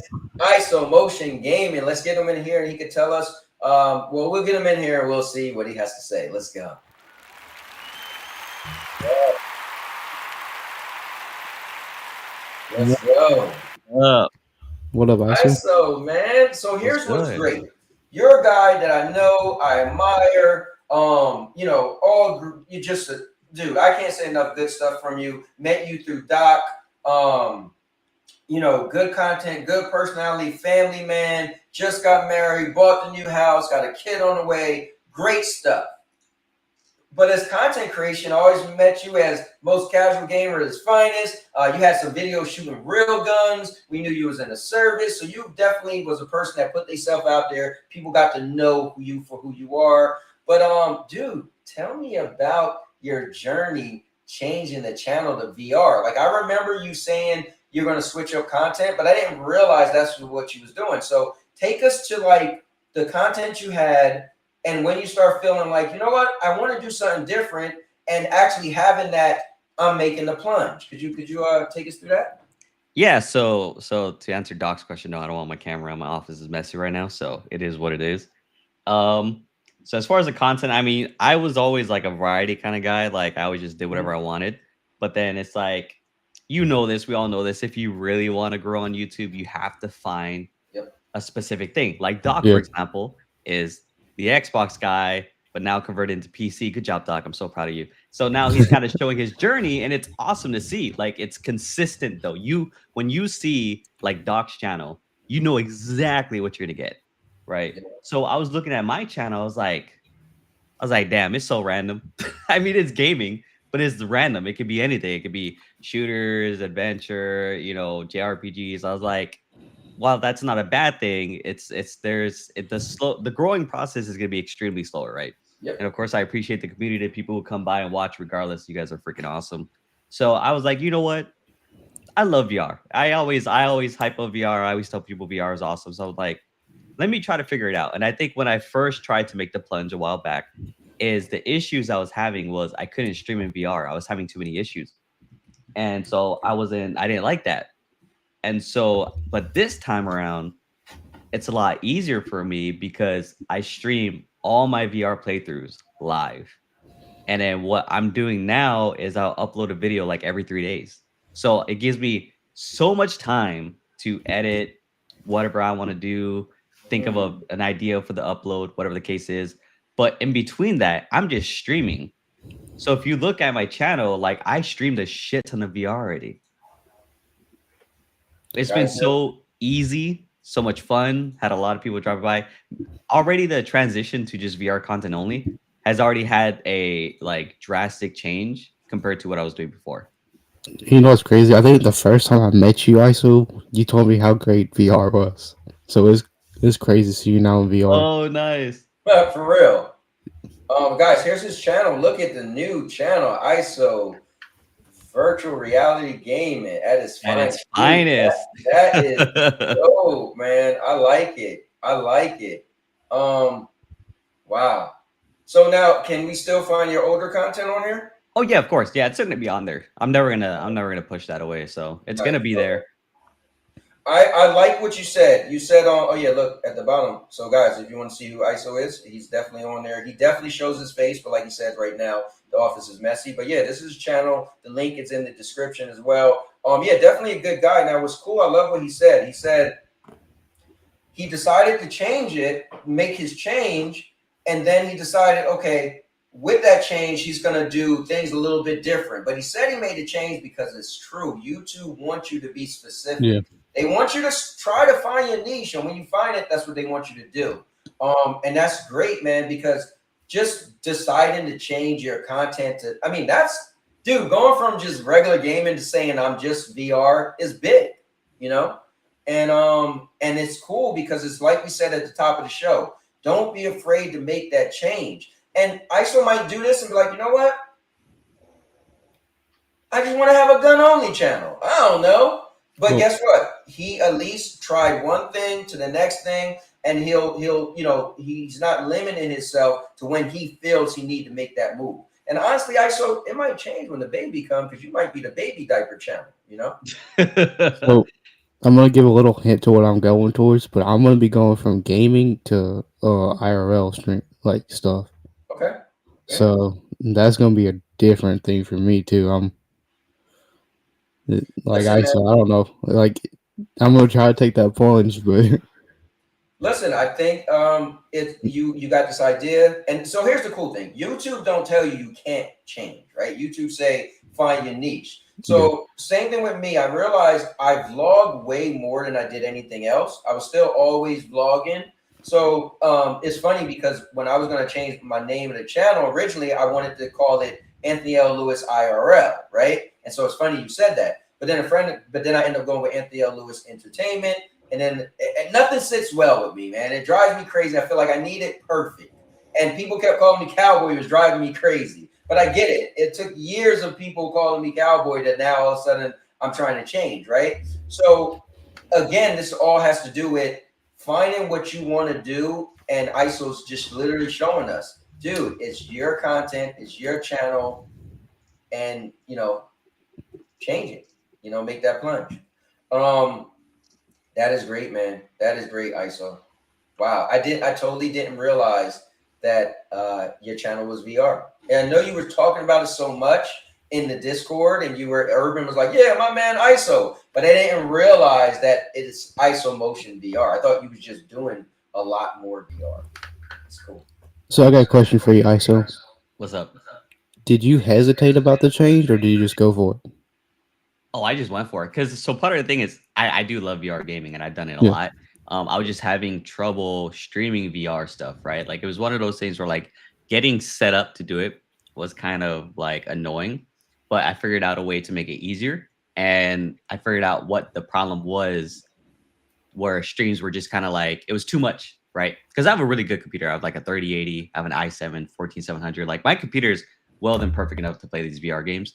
And then I just didn't realize that some settings was actually just hindering the quality of the stream. And once I figured it out, it was so easy, Wow. Yeah. It's kind of like what Doc said. Look at what Doc said. He said, exactly. If the next Xbox is really good, I'll go back and forget this PC and troubleshooting. LOL. I think, listen, here's the cool thing. Whether it's PC, VR, consoles, mobile, cloud, we find what we like for us. Now, we're all guys and girls, and we're going to laugh and mess with each other, but we really just want you to love what you love, right?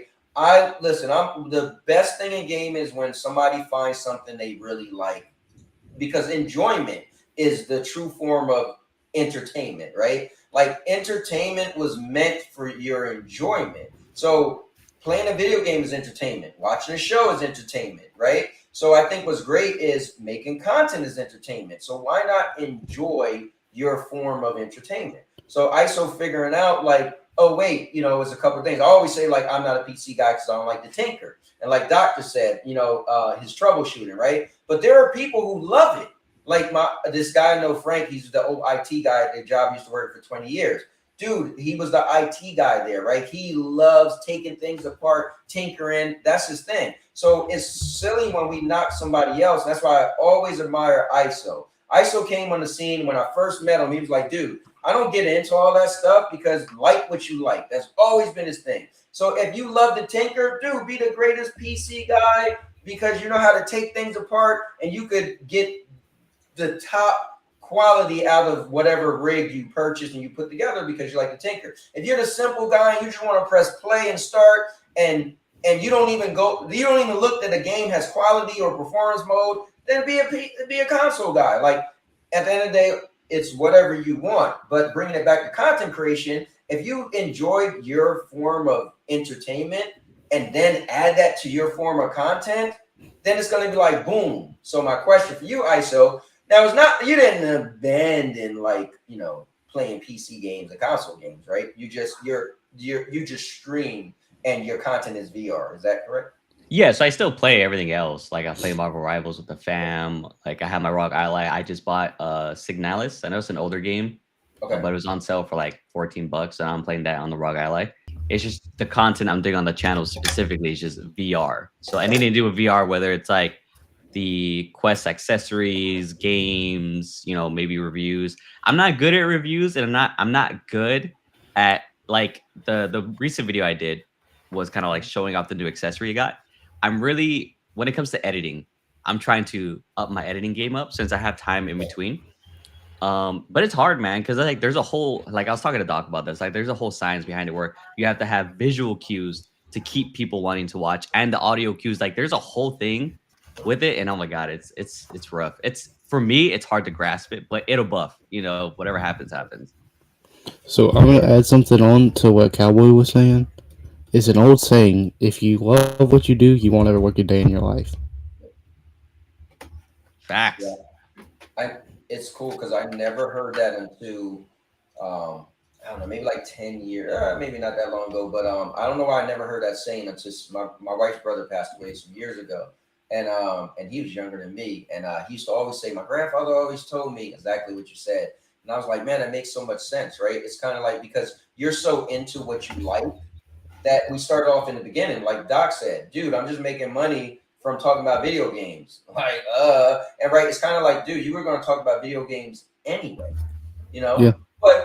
But when we, edit in and stuff like that is a thing. So when we do get into content creation, we do, yeah, it is what we love, but we do gotta, step it up a little bit to because again, the thing is, people are always gonna judge and say like, oh well, this video, this was better, that was better, they have more views, and this and that. If we enjoy it, it's gonna push us to say like, okay, maybe I want to step my editing up, or maybe I want to do less editing, but I'll record. Like for me, right? I used to record too much. That was my issue.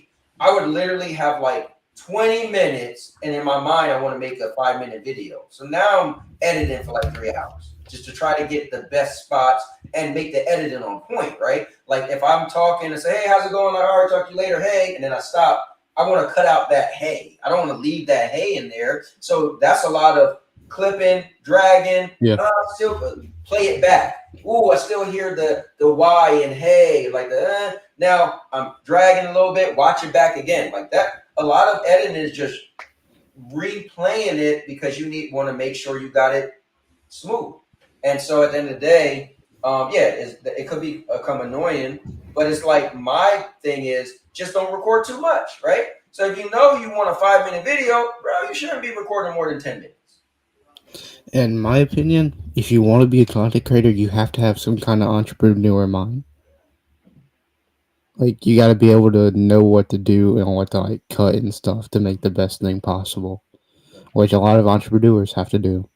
They have to know what they have to cut. They know what they got to do just to make it good, make it something that people are gonna like. I agree. I think I say have the idea of you want to do this, and then just get started, right?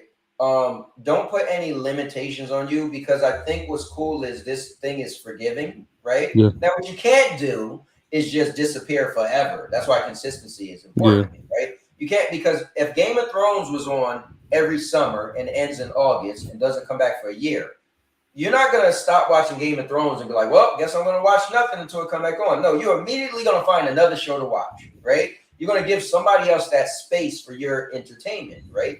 To enjoy. So with content creation, if you just disappear, then it's hard to just come back, because people are like, dude, we already moved on, Or if you don't adapt, because there's people with like millions of subscribers that their channel, like the views will go from like hundreds of thousands to like maybe 1K, 2K. Right. It's crazy. And I think the best person I've ever seen at adapting is Tim the Tap Man. That dude, he can adapt.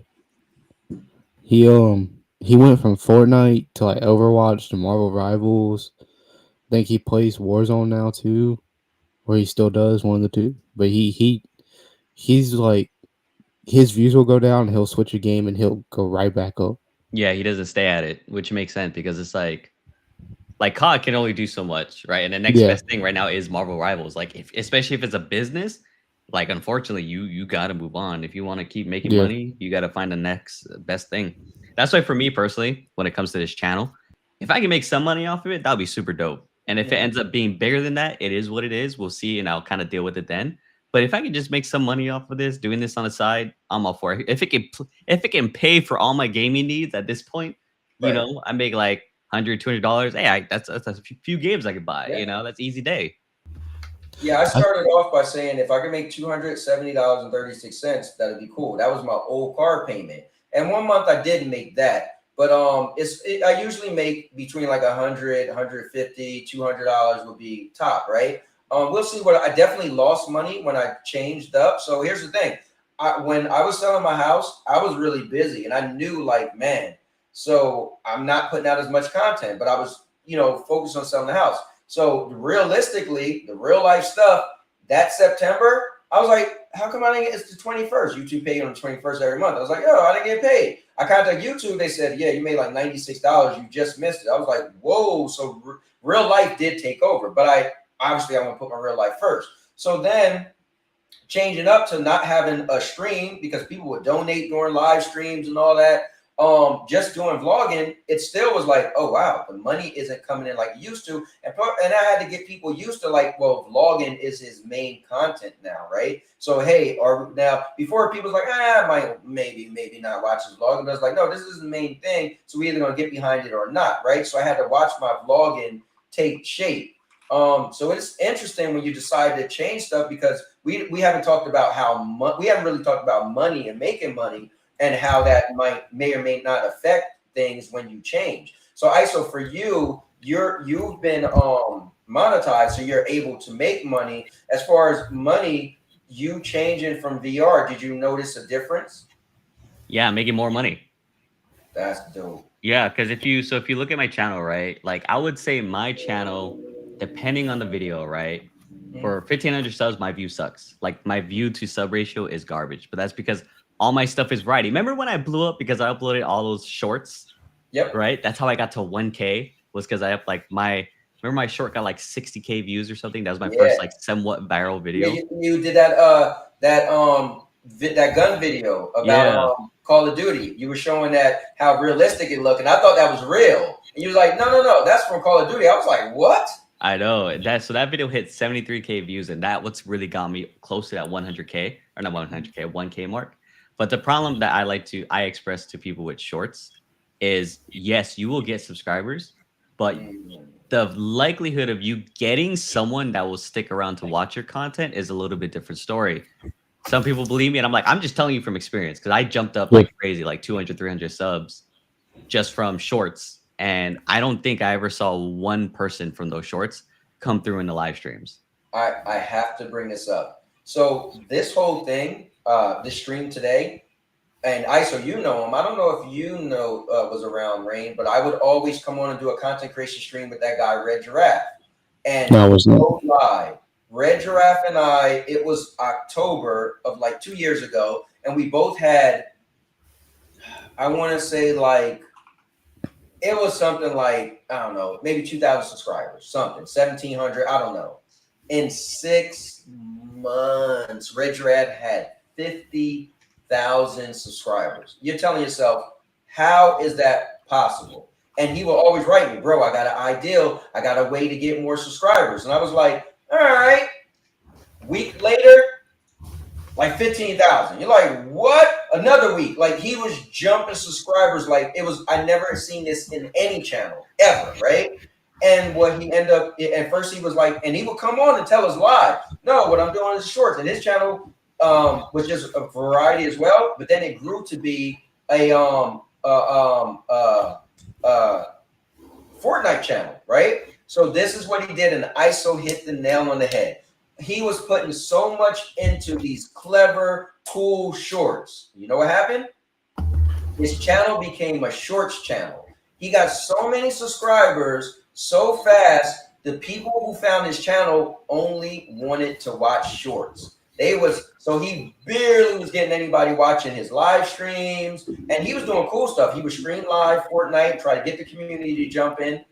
People didn't want to be bothered. They only came for the shorts. So why? Yes, shorts will, like if you put out a lot of shorts, it's crazy. For whatever reason, people who watch shorts, they just subscribe. They're like, all right, Like you'll get subscribers, but that's not gonna equate to your now. If you want your channel to be a short channel, dude. Now again, the shorts won't make as much because you're talking about now they allow shorts to be longer, so shorts now can be 3 minutes, but it's a different. It's not the same as long form content. So people have to remember that. So I always tell people after seeing what happened to Red Giraffe, and he actually stopped doing content for a while. Then he came back, and then he stopped. Remember, he was like, "Oh, I'm gonna be the next Mr. Beast." His thing was he's Mr. Beast's son. That was like his thing, and he would put out videos talking about he's Mr. Beast's son. It was like his angle, and he was inspired by Mr. Beast. And him running after shorts, but not having a short channel, not killed, but it messed up. It damaged his channel. And so it was 50,000. Like I remember him getting together. I was like, well, how much money are you making a month? He was like, dude, I'm not even making money. I was like, bro, you got 50,000 subscribers. Yeah. Compared to my little subscribers. He was like, and you make more money than me. I was like, yeah. So I'm gonna put it out there.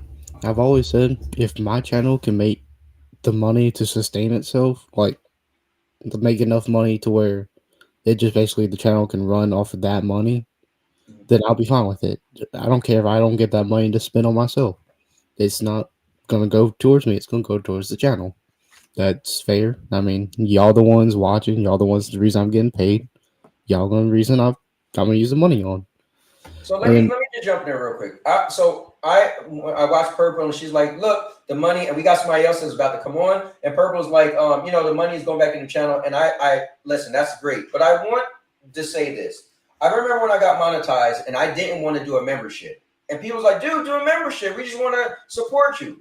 People are supporting not because of what you put back in the channel. They're supporting because they like you. They like your personality. They just want to do something nice. When Isa was getting married or got married, dude, I just jump on for no apparent reason, making a joke out of it. Here's $5 because you need it. We're laughing. Dude, when I moved, Isa donated $50. You'll never forget that. He didn't say, now, Cowboy, you better buy a video game and stream it. He just did it from the kindness of heart. So what I want to say is don't feel that you have to put it back in the channel. Put it back in the channel because you feel that, listen, I want this new light. I want this and that. But, dude, people are giving you money because they like you and they want you to have the money, right? And it's a noble thing. But don't, because what I think is to do YouTube and feel free that I'm doing this because I like it. Like we said, do what you enjoy. But don't feel like, because I'll tell you this. Lono, right? He has his channel is Reforge Gaming. And out of anybody I know, he's the most successful channel of a person that I actually got to not meet in person, but like talk. Like he wrote me and behind the scenes, and we've had conversations. He gave me advice live, off air or not, right? His channel is his only job, and his wife doesn't even work. This is the last time I talked to him. Maybe she got a job. His channel is his wife don't work, and the last time I spoke to him, right? I say that to say this, but his channel became a console war channel. So at the end of the day, he doesn't want it to be console war, but he throws shots at Xbox whenever he can. Oh, he's screwed. That's literally how I know him. He's screwed. Yeah. Right. So at the end of the day, he has to now. Excuse me. I'm just saying this. What I learned from him is, dude, I wouldn't want that. That's for me. Now, Doc is another person. Doc loves it. He got the energy. Doc could run doing this forever. I remember when I was doing these little things. Oh, I'm be the Doc Dart. I'm be the anti-Doc. I wanted to do it, but I realized, dude, I can't do it. I can't put on that persona for that long as if I dislike Sony or I dislike Xbox. Or for me, I'm kind of more of an ISO guy. To be honest with you, play what you play. I want to hear like, oh, you love this game, you love that game. So what I'm saying is, when you say like, oh, the money's going to do this, going to do that, now you got to stick to it. So Lono thing is, he has to have, like, I watch, and he'll get so much money in one stream. He'll get like 50 members in one stream. But he got to come on. He got to say, okay, guys, let's pause the show. This is the moment where people got to come in. He has to ask for the money. He has to. At this point, that pays his bill. So he has to say, guys, I need you guys to donate. We can't put on the show if you guys aren't donating. And I'm not saying nothing's wrong with it. What I'm saying is just remember, once you start saying this money is for this money is for that, now you're telling your audience they're paying for your stuff in your house. And now your audience is showing up like, well, he needs me. And yes, we're doing this because we're not going to do this. Well, some people will do this by themselves with nobody watching, and which is a good thing. But once we put out there that you guys are doing this, doing that. You got to stick to it. And so I feel like it's be careful. Now, a nice gesture is like, hey, we're gonna have, like Purple says, we're gonna do. I'm gonna give gifts and stuff. The money's going back to you guys. We're gonna have raffles. That's cool.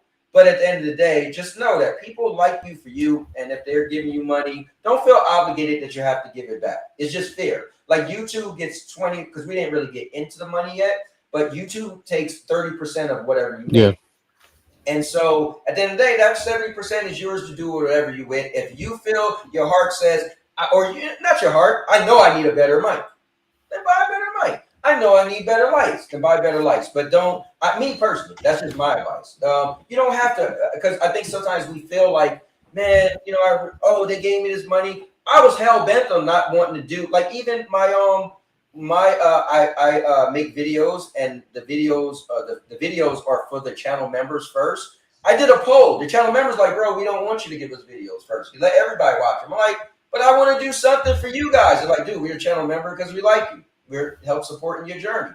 And I'm like, it's so nice, but it's like, I feel like at this point, money, I don't play with money. So at this point, I feel like I need to give you something for money, but people are forgetting this content creation. People are like, bro, we're giving it to you because we like you. Now real quick, I'm gonna bring the person in, but real quick, I want to catch up with these real quick. So I seen Urban said, he's a cowboy, seeing new boxes in the background.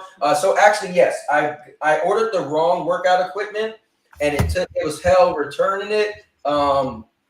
But whatever. So I got the new one. So yes, that's what's in those 3 boxes. Oh, nice. And yeah, I got a home gym. So Dude, yeah. I wasn't even get a home gym. I love my home gym, dude. Dude, I was just gonna get like a bench, and my wife was like, "Look, we're moving. We got the money. Get a home gym." I was like, "No, I'm just gonna get the little bench," and she was like, "Get it." I was like, "You know what? Fine." So I'll be putting that together. So this is the reason why I didn't buy a PlayStation 5 Pro yet, because I was telling people that I wanted to make. Once we got the new house, there was always something to put together. I feel like I don't even got time to play video games just to play video games. Mm-hmm. But now I'm like, okay, cool. We put everything together. We got all our furniture. This is the last thing. And once I take the time to put this together, then I'm going to treat myself to a PlayStation 5 Pro, just so my wife could have my old PlayStation 5, so we could both have them. Let me see. So Doc said, stop bragging about your best PC, your Best Buy PC. Wow. It's not a Walmart one. Shit. Let me see. ISO was really brave. I told him, don't do it. Horrible ideal. But then he succeeded, and I told him I was giving him negative reinforcement. I never doubted. Stupid. Oh, man. He said he loved Stardew Valley. Not sure why, but he loves it. Same with Hunters. Hunters love Stardew. He said, oh, yeah, he made a video about a headset strap and never explained what the strap is for. But the video was good. You know, that's messed up, because I'm like, Doc, it's like common knowledge. But he was like, but you didn't say what it was for. I was like, okay, you know what? I'll give you that. I will give you the fact that I didn't explain what it was for. But if you're looking for the video, you know what it is, kind of concept. Right, but right. I definitely understand where he was coming from. I was like, okay, I'll do that. I'll do a quick mention at the very least in the future, you know? Right. That's funny. He said, I got to take the kids to IHOP. If I was cowboy, I would vlog it, but there's levels to this, and I ain't on his level. Be safe, fellas. Later, man. Take care. Let me say, I'm about to head to Long John Silver's. Ooh, nice. I still got to make it to a Long John Silver. Let me see. And he said, Purple needs to hear this VR segment. That'll be cool. So, guys, coming in, Red Hot is none other than my guy, man. Let me tell you, this guy and I, we started a revolution in the Stadia community known as the Stadia Bash community. I had to think what the name was. So, and it all because of him. He literally, I feel like if it wasn't for him, I wouldn't have got my channel monetized, because the Stadia community, it really blew up because me meeting him. And so I got to bring in none other than, the godfather of the Stadia Bash community, my guy, Spectre. Let's go. What's up? Yo, that was funny is I seen you back there and you put Ghostface, and then I seen you change the Spectre. I was like, bro, you gotta go to Spectre because we all knew you got the Spectre. Man, how are you doing? Your journey is crazy. You got into acting since last we talked. You got into weightlifting. You've been all over the place. You still live in Arizona? Oh no. Well, I'm in Vegas, but yeah. I've been doing a lot of stuff, mainly acting. So it's kind of, Oh, wait I a guess, minute. my You main thing. did you live in Arizona or was it always Vegas? Oh, it's always Vegas. Okay, got you. All right, sorry about Yeah, that. yeah. It's close enough. No, it's not close enough. They're two totally different places. All right. Yeah, that Aren't they is close? Aren't they close though? no. No, Jesus. Oh, Vegas is okay. You're amazing. Arizona far sucks. off. Not. Okay, my bad. All right, well, they're both deserts, damn it, right? All right. Yeah. Man, Spectre, man, listen, let me just say this. My journey wouldn't be what it was without you, man. So I just want to again, I'm happy I met you. You and my daughter became close. You guys was doing a show together. Yeah, yeah. And she's actually coming to visit me next week and bring the baby. Oh, that's good. That's good. Yeah. Yeah. But so let's talk about content creation, man. What are you doing now? Are you doing content? Or are you just watching the kids? I see, the kids back there. Like, what's going on, man? Talk to me. Oh, yeah, yeah. That's my daughter walking around. But well, I've been doing more of just building my connections with acting lately. Okay. So we actually recently I did a short film. I can't share it yet because they will. The director wants to do a an entry for a short film festival. Okay. So I'm not sure when I can share it yet, but I do have the Did you video. sign an NDA? I'm just saying you could tell us something. Yeah, if you didn't sign an NDA, you can hint at Oh, it. that's true. Well, I mean, I didn't, but I wasn't so sure how much he wants me to share No, it's all good. because That's all good. yeah, Can you share the genre? yeah. It's a comedy genre. Okay. Nice. Okay, hold on. Let me pause real quick, guys. Let me tell you this. This Okay. guy, This we is knew good. him for like 2 years and never seen his face. So one of the biggest face reveals was him.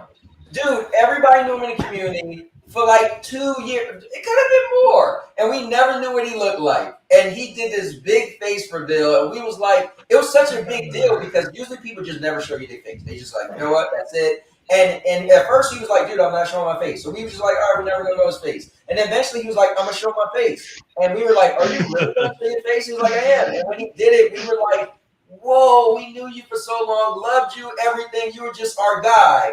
And now, like, you did this face reveal. So I had to bring that up because that was such a big moment in the community, man. Thank you. And can I say this? I stole some stuff for him with his blessings. So you guys know this. I have to play this. He came up with this. And I literally went to him and was like, well, so you're not doing your show anymore. Do you mind if I use that? Because I thought that was really cool. And he was like, dude, do it. And I said, well, can you put your voice on it? Of course, he didn't do his. I thought it was his voice. And he was like, well, no, I didn't use voice. I use dude from Yu-Gi-Oh. But check this out. This was not my content. This was his content. I thought it was so clever.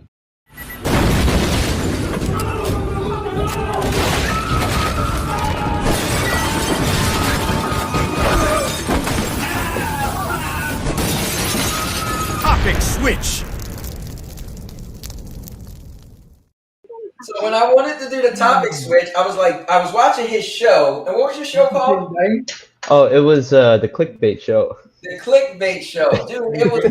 It was like the most crazy zany. He would take videos from YouTube that he just watched and play the videos and like all the craziest stuff. My daughter was a part of it. He would have people show up. It was cool, right? And he would have these like cool infomercials that would come on and be like the clickbait show every month. It had the time and date. It was like a commercial. So he had this like a commercial, and I was like, dude, that's so clever. And I wanted to like transition and do different type of stuff where it'd only be gaming, it'd be movies. And I was like, yo, could I use that as like a little segment breaker? And he allowed me to use that. I got that directly from his channel. But man, so all right, so you're not making content anymore, but you're into. So what about the working out and stuff? You got into that a bit. Working out stuff. I've kind of just been going just a little bit like twice a week now these days. Okay.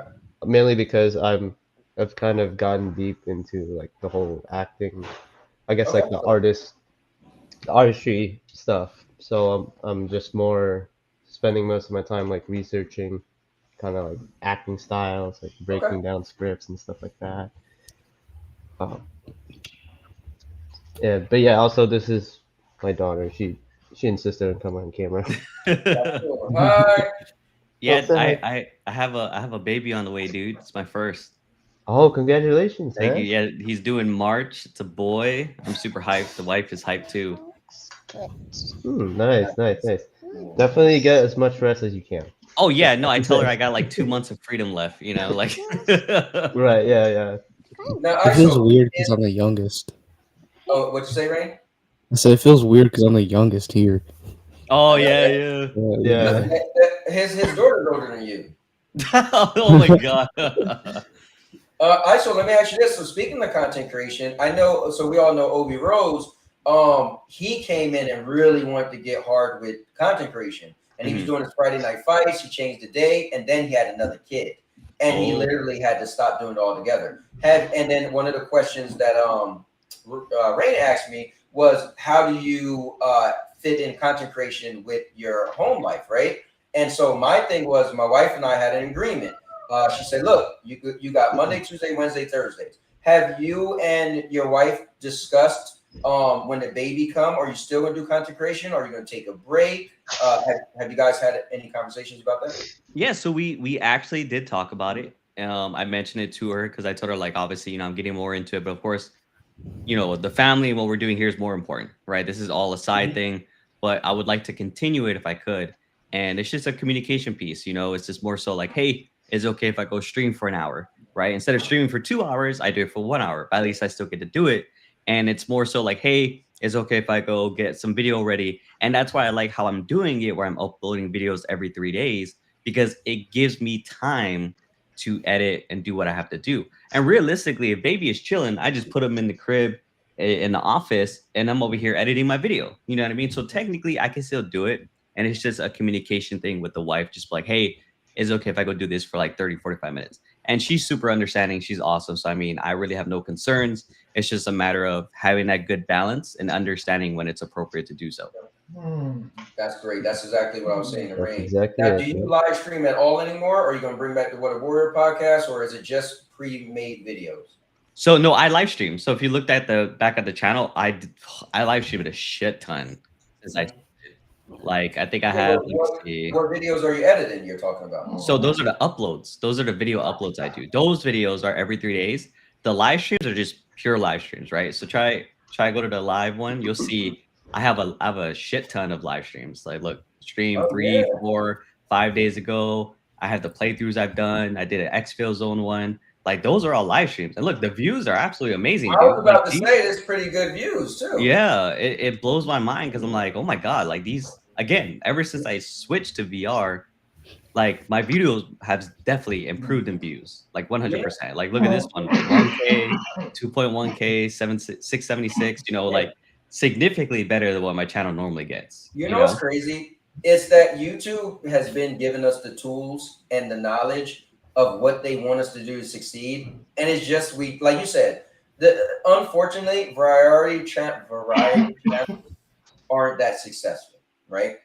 And so YouTube tells you, any creator says, find your niche. You can do all the stuff you want, but when you find it, that's all they really want you to do. Yeah. And so it's on us to say, we're going to do that, or no, I still want to do this and that. I mean, I'm a bit hard headed. And so, I've, kind of, but again, like I said, once I move to Florida, I'm going to be more specific. And as people see, I got a schedule where I put out one vlog a day. So I do a vlog every single day. And I'm just doing my podcast on Tuesdays, and then I'll do the We Wrestle Wednesdays. So hopefully YouTube may try to push mine like they're pushing yours. That would be nice, but it is what it is, Yeah. Oh, I think, also, oh, go ahead. oh, thanks. I just wanted to make a quick comment because you guys were talking about equipment. Let me tell you, you can do content with your phone because if you look at my old videos on my Doc. channel, my she wanted to show and tell, but yes, if you look at my old videos, like my live streams, even I actually most of those were recorded from my phone and all edited. Like I was even streaming like in the whole Stadia era, just like straight off of my phone via like screen recorder and stuff like that. So it's not the equipment, it's you, Yeah. basically. Yeah. I agree. Yeah, I think if you are the center of attention or focus, and then you decide if you want to upgrade, right? Because if the people like you, they're probably going to follow you for you, and then Yep. you decide, okay, I'm going to upgrade and do this and that. And then, like I was telling Rain, then at that point, it's a bonus. They're like, oh, wow, I was with him from the beginning before he started using this and that. And then, oh, he started upgrading his stuff, but they already liked you for you anyway. So. Yeah, I think Right. what I remember seeing too is like people mention with YouTube, like grow your community and then branch off, because now your community is there for you more so than the game, right? Like the game was the initial phase of why they chose you, but now they're like, oh no, we just fuck with you, so we want to keep your content regardless of what you do, and then that's where you kind of branch off, and then you grow your community even more for the people in the next game or whatever you choose to do afterwards. You know. I agree. Let me ask you guys this: do you guys feel it helps to have a gimmick? I think so. Yeah, it makes you stand out. Yeah, I agree. I say it does. Yeah. Cause, go ahead. No, I definitely agree. It's funny because Spectre, you might not know this much, but when I moved to Florida, I said I'm done with the cowboy, changed the name. I literally didn't wear this for 30 days. I didn't say cowboy. I didn't mention it, but everybody still called me cowboys, and I was like, if you can't beat them, join them. So I actually was. I put this on today. I barely ever wear a hat, but I put this on because I was like, okay, we're talking content creation, gimmicks, all that stuff. But I do think, when I use the cowboy, it's because I see Ray, the cyborg, and I was like, well, he calls himself cyborg. I wear a cowboy hat, but I don't call myself cowboy. Nobody called me cowboy, right? At the time, it was just like, my gimmick to wear a cowboy hat. Oh, black guy wear a cowboy hat. And then I was just like, well, what if I call myself cowboy? And then it was like, okay, you turn the volume up even more. But now it's like I almost can't turn it down unless it's brand new people watch me. So the gimmick, it definitely was a benefactor, but at the same time, it does make it hard for me to change as well. But I think somebody said something important to me, and if I can remember who it was, they said it took them years to call me cowboy. It's going to take, it's Josh Warren, my mentor. He was like, it's going to take you years for them not to call you cowboy. So if you don't want them to call you, got to be strict with it and do it. But I feel like my wife was always like, oh, cowboy hat, you're not going out the house wearing a cowboy hat, where I went to walk around town with it. But she said, well, we live in Florida now. Why are you now? You're not the cowboy. That doesn't make sense. You're down south where people wear cowboy hats. So I chose I would say I'm Anthony L. Lewis, but AKA, and I'll mention AKA Cowboy King of Entertainment. So, but I barely ever say Cowboy King of Entertainment anymore. Let's see.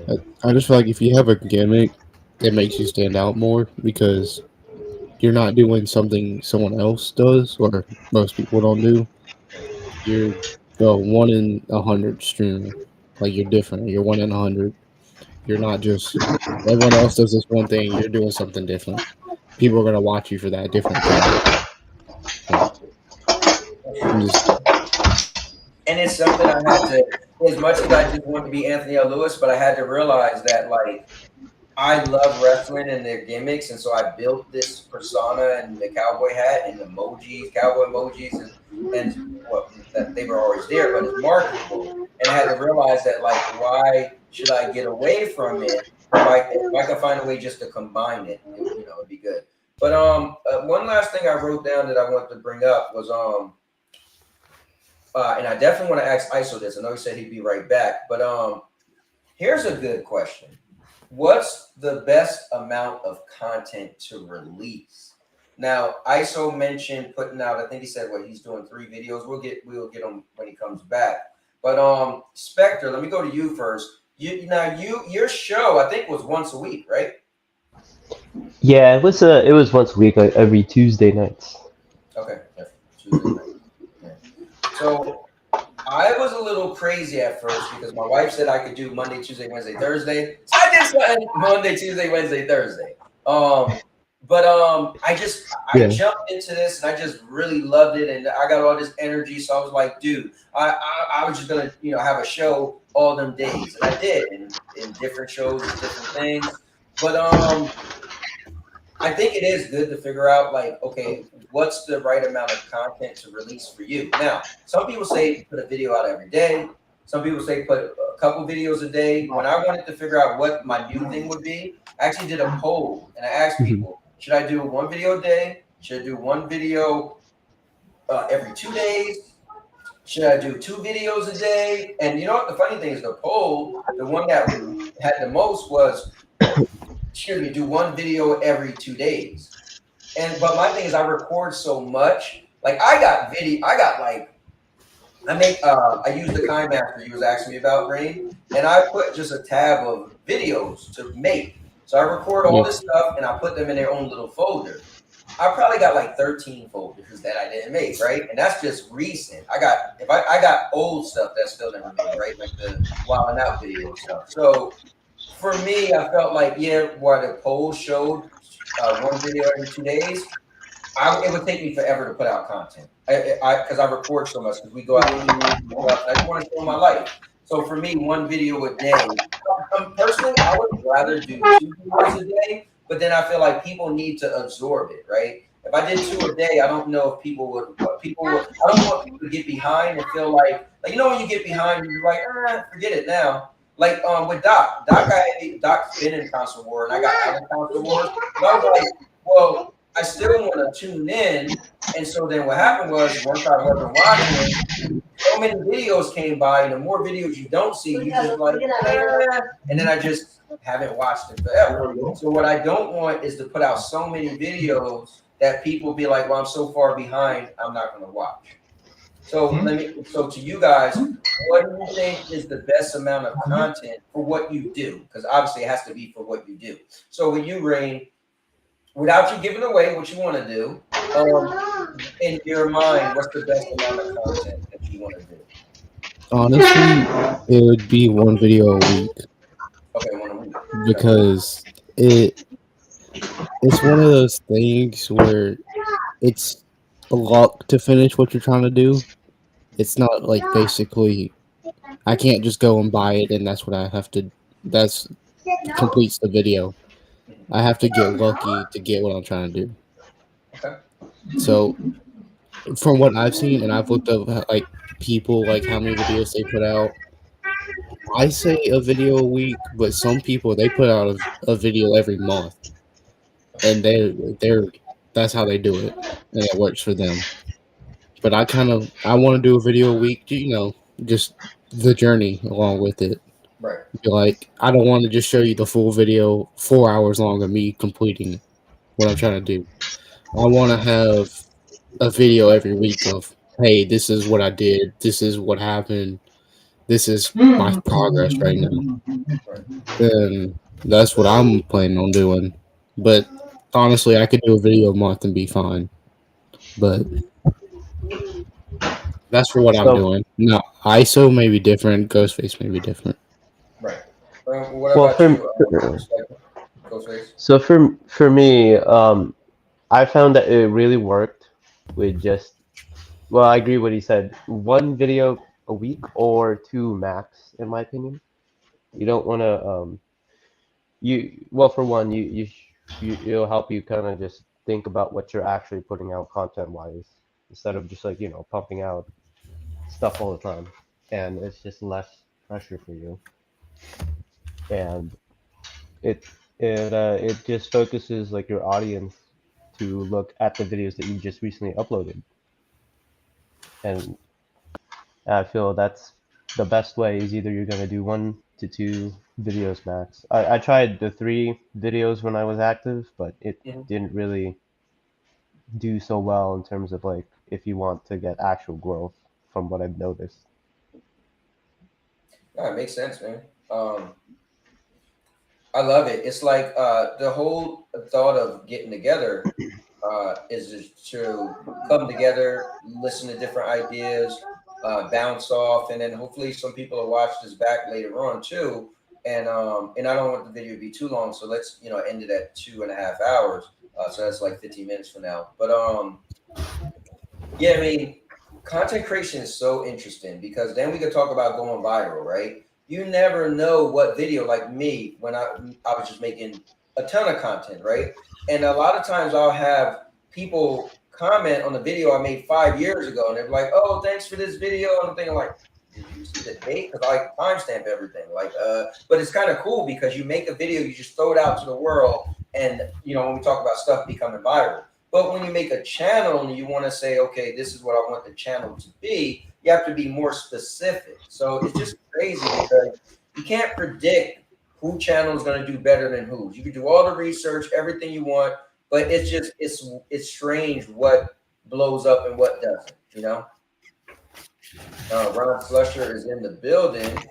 He said, "Where's the combat?" Let me ask you guys this. Have you found a good way to and have you heard of a good way to promote yourself, promote your videos? So I got an interesting way to do it. Oh, say that again. What you say?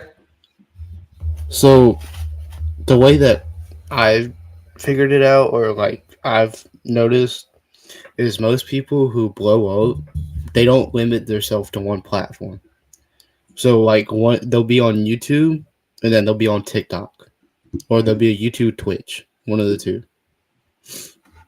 And they'll take a YouTube video, and they'll take parts of it, make a TikTok out of it, and be like, "This is what you can find if you watch my videos." Or they'll take clips from their like streams and put them on TikTok, and it helps grow them. That's what a lot of people recommend. But Twitch and YouTube, some people take a Twitch stream and put it on YouTube, and that's their way of growing. But me personally, I say Twitch and TikTok. Well, not Twitch and TikTok, YouTube and TikTok would be the best two to help grow. It's funny because so many people told me, dude, start doing more on TikTok. And I was like, my problem is I like to be focused on one thing. And I feel like if I'm doing too much, then I'm splitting myself. So I'm like, but I mean, it does make sense. And my problem is I feel like if people love short form content. So if I'm creating this short form content to put on TikTok, I feel like people might just want to watch it on TikTok and not come to my YouTube. So I'm taking the chance of now building two platforms. And then I love YouTube so much and what it is. And if I have to realize like, man, my TikTok's blowing up more than my YouTube, it probably would drive me crazy. And I don't know. So I guess that's a fear as well. Let me see. I want to acknowledge that it is getting shut down, but they already made another app that's by the TikTok creators for it.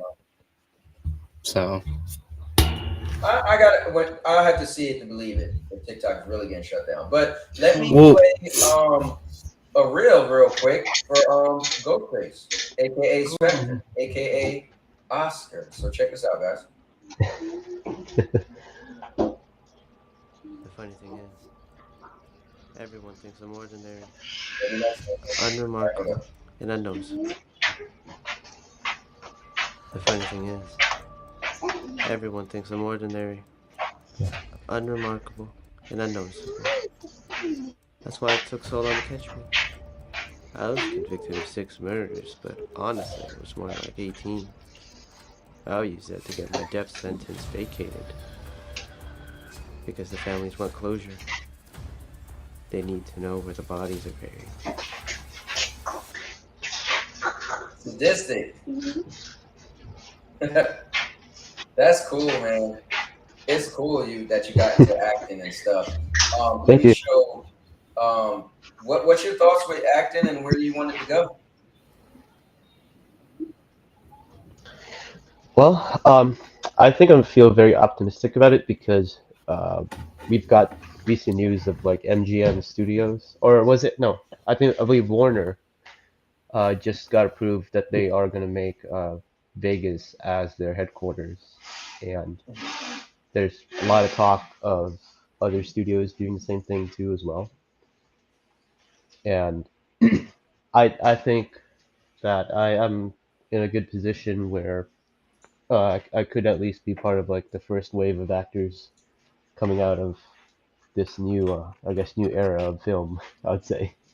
Right. But other than that, it's fun. Um, I just love the creative process. You know, like you get to think of just, oh, how can I take this script and put this person to life? You know, like that kind of aspect. It's just so it's really fun. That's really cool. A buddy of mine's, he was actually in The Walking Dead, and he's into acting, and so he's been doing it for a few years now. And he's always telling me about, you know, going on set and this and that. So it sounds cool. And I'm happy for you, man, because you've been into it for a little bit, and I'm happy that I met you before you was into it. And so it was cool when you was like, dude, I think I'm gonna start acting. I'm like, wait, that's a switch. But I want to bring in someone else that's coming on here. I'm a big fan of this person, and I'm happy for everything they've been doing. And I got to meet them kind of in the beginning of the journey, and to just see like where they are today. So this was cool because this person said if they get some time, they'll pop up. So I'm really happy. But let's give it up for none other than the Empress of Gaming, Purple Haze. Oh, it's purple. Let's go. Yeah. This is one thing I mentioned to get it on here too, Cal. What's going on? What's up? Purple. What's Purple, up? What's thank up? you for blessing us. What's up? What's up? So, Purple, we are going to... Oh, hold on. I can't hear y'all. Give me a second. Give me a second. ISO, I got a question for you, though, when you left. What's up? Sorry. Yeah, There we go. Can you hear me now? Yep, we can hear. We was able to All hear right, you. perfect. I think you couldn't hear us. Yeah, sorry about that. No, I'm so glad I could make it. I had some stuff to do this morning, and so I just was able to I just got back home, and I was like, oh, hopefully he's still streaming. So I'll have to catch the beginning later tonight. But no, I'm glad I could make it.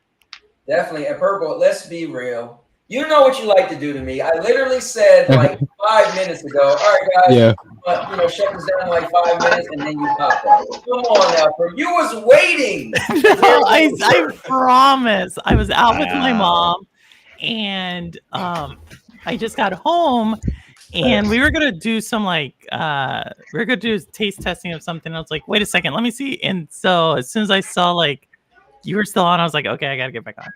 Nice. Well, thank you so much. You know, I asked if you could make it, and you was like, "Hey, if you're free," so I appreciate it. And you know, I admire you. And content creation journey, yours is just amazing. So I definitely got some questions for you, and if you could throw out some nuggets and stuff. So I'm gonna ask ISO this, but I want to ask you this as well. ISO, what my question was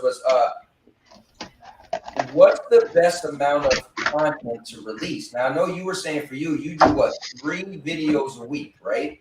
Basically, yeah. So 3 pre-made videos. Now, when you stream, do you have a schedule for streaming, or do your viewers just know you go live whenever? No, I stream whatever I want. It could be morning, afternoon, evening. I definitely do not set a schedule for that. I just do it whenever I feel like it. And then what about the 3 videos a week? Do you say I'm only doing 3 videos a week? Do you have certain days you put them out, or how does that go? So I chose roughly 3 videos a week because it allows me to have a break in between content and not have to worry about, oh my God, I need to upload a video soon. So like, for example, I have a video ready already up until June 9th, right? So that means I have time to get the future videos ready. And of course, I can always switch it up where like, let's just say I have a really great idea and I do want to upload it sooner, then I just move videos around. But it's easier for me to manage because it doesn't create that stress of like, oh, I need to do a video. I haven't done one in like XYZ amount of time. It allows me to relax more about it. I could be like, oh, I got time to make a video. It's cool. I'm good. You know, that's cool because so I didn't do that before, but when I moved, part of my strategy was similar to you. So my thing is I put out 1 video a day, but I make a bunch of them. And if you're a channel member, you can watch them whenever. But what I do is I make a bunch of them, like you said, and then I just release 1 a day. So I go the level of creating a video, editing it, uploading it, and it's there, but then it's just sitting in that, channel, sitting to the side. And then every day I just go, okay, let me see, I want to make this one available. And so whenever I get close to like, oh wait, I got videos I got to upload, I know I always got one that's still sitting there that I could just make for the next day. So like you said, it gives you time where you don't have to have that rush. Right. That's great. That's a great way, because Rain and I was talking about it earlier. He about like, okay, he want to switch up his channel. He's gonna change the name, and then like, so I was asking, well, what's the frequency of your content and stuff like that. But Purple, what about you? Now, I think I'm more like you. At least I used to be, to where I love being on a schedule. You kind of know exactly when you're gonna get my content. So when you started, you've kind of always been the schedule person. What's your thoughts on like the right amount of content to release for you and your times and all that? Yeah, I think you hit the nail on the head, and which is for me, I try to just for my schedule it works. Like I say, like, hey, Thursday, Sunday, unless it's something different, do an interview like on a Wednesday or something else. But I try to keep that, and it just helps me plan like my actual work schedule, right? So that's why I try to keep it that way. But no, and I just want to give a shout out to ISO. I think he's like amazing content creator, because he, I first caught him on Doc's. They used to have a podcast, and then ISO, he was like one of the first people I saw make shorts very successful. When he did the Call of Duty gun stuff, and now he's like kind of pivoting to VR.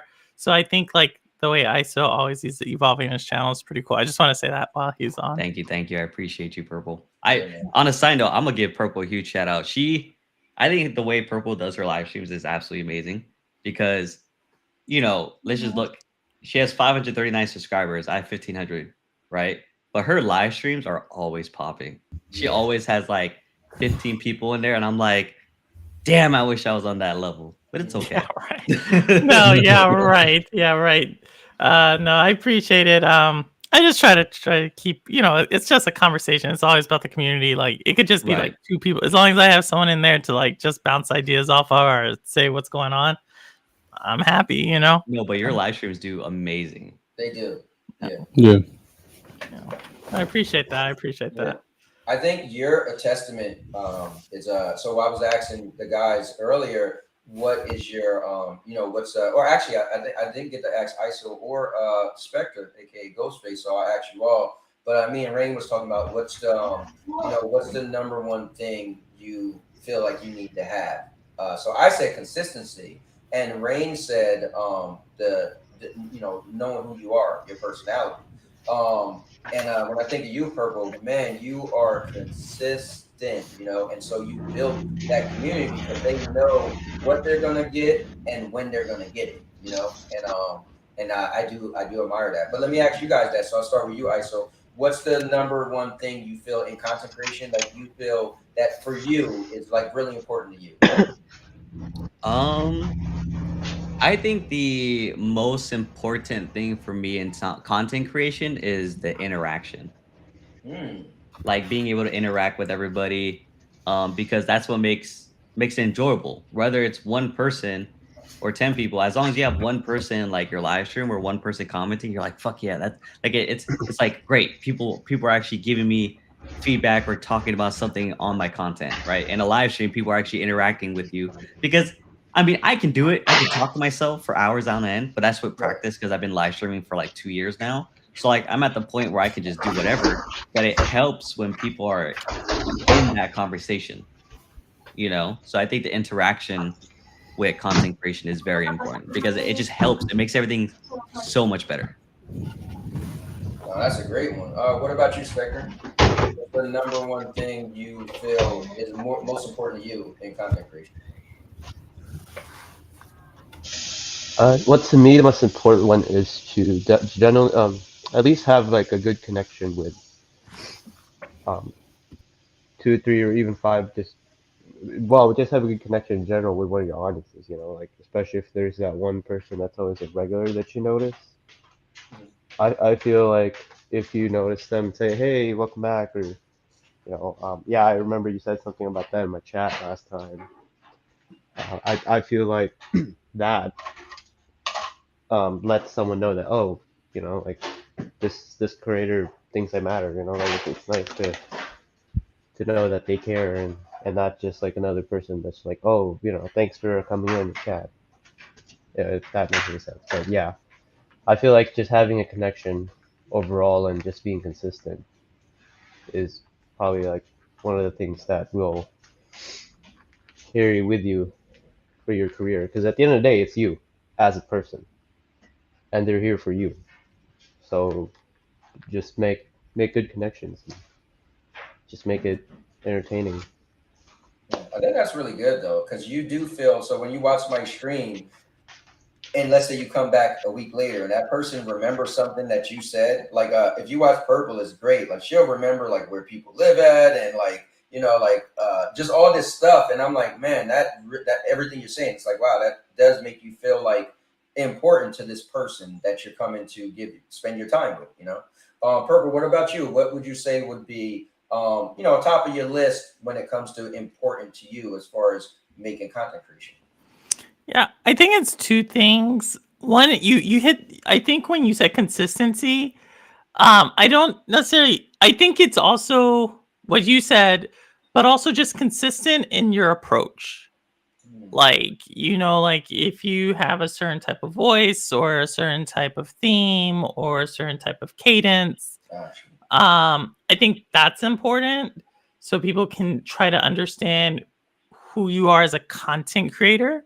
Right. And maybe it is just like you are just inconsistent. We'll just be consistently inconsistent thing. You know what I mean? But I think that's important.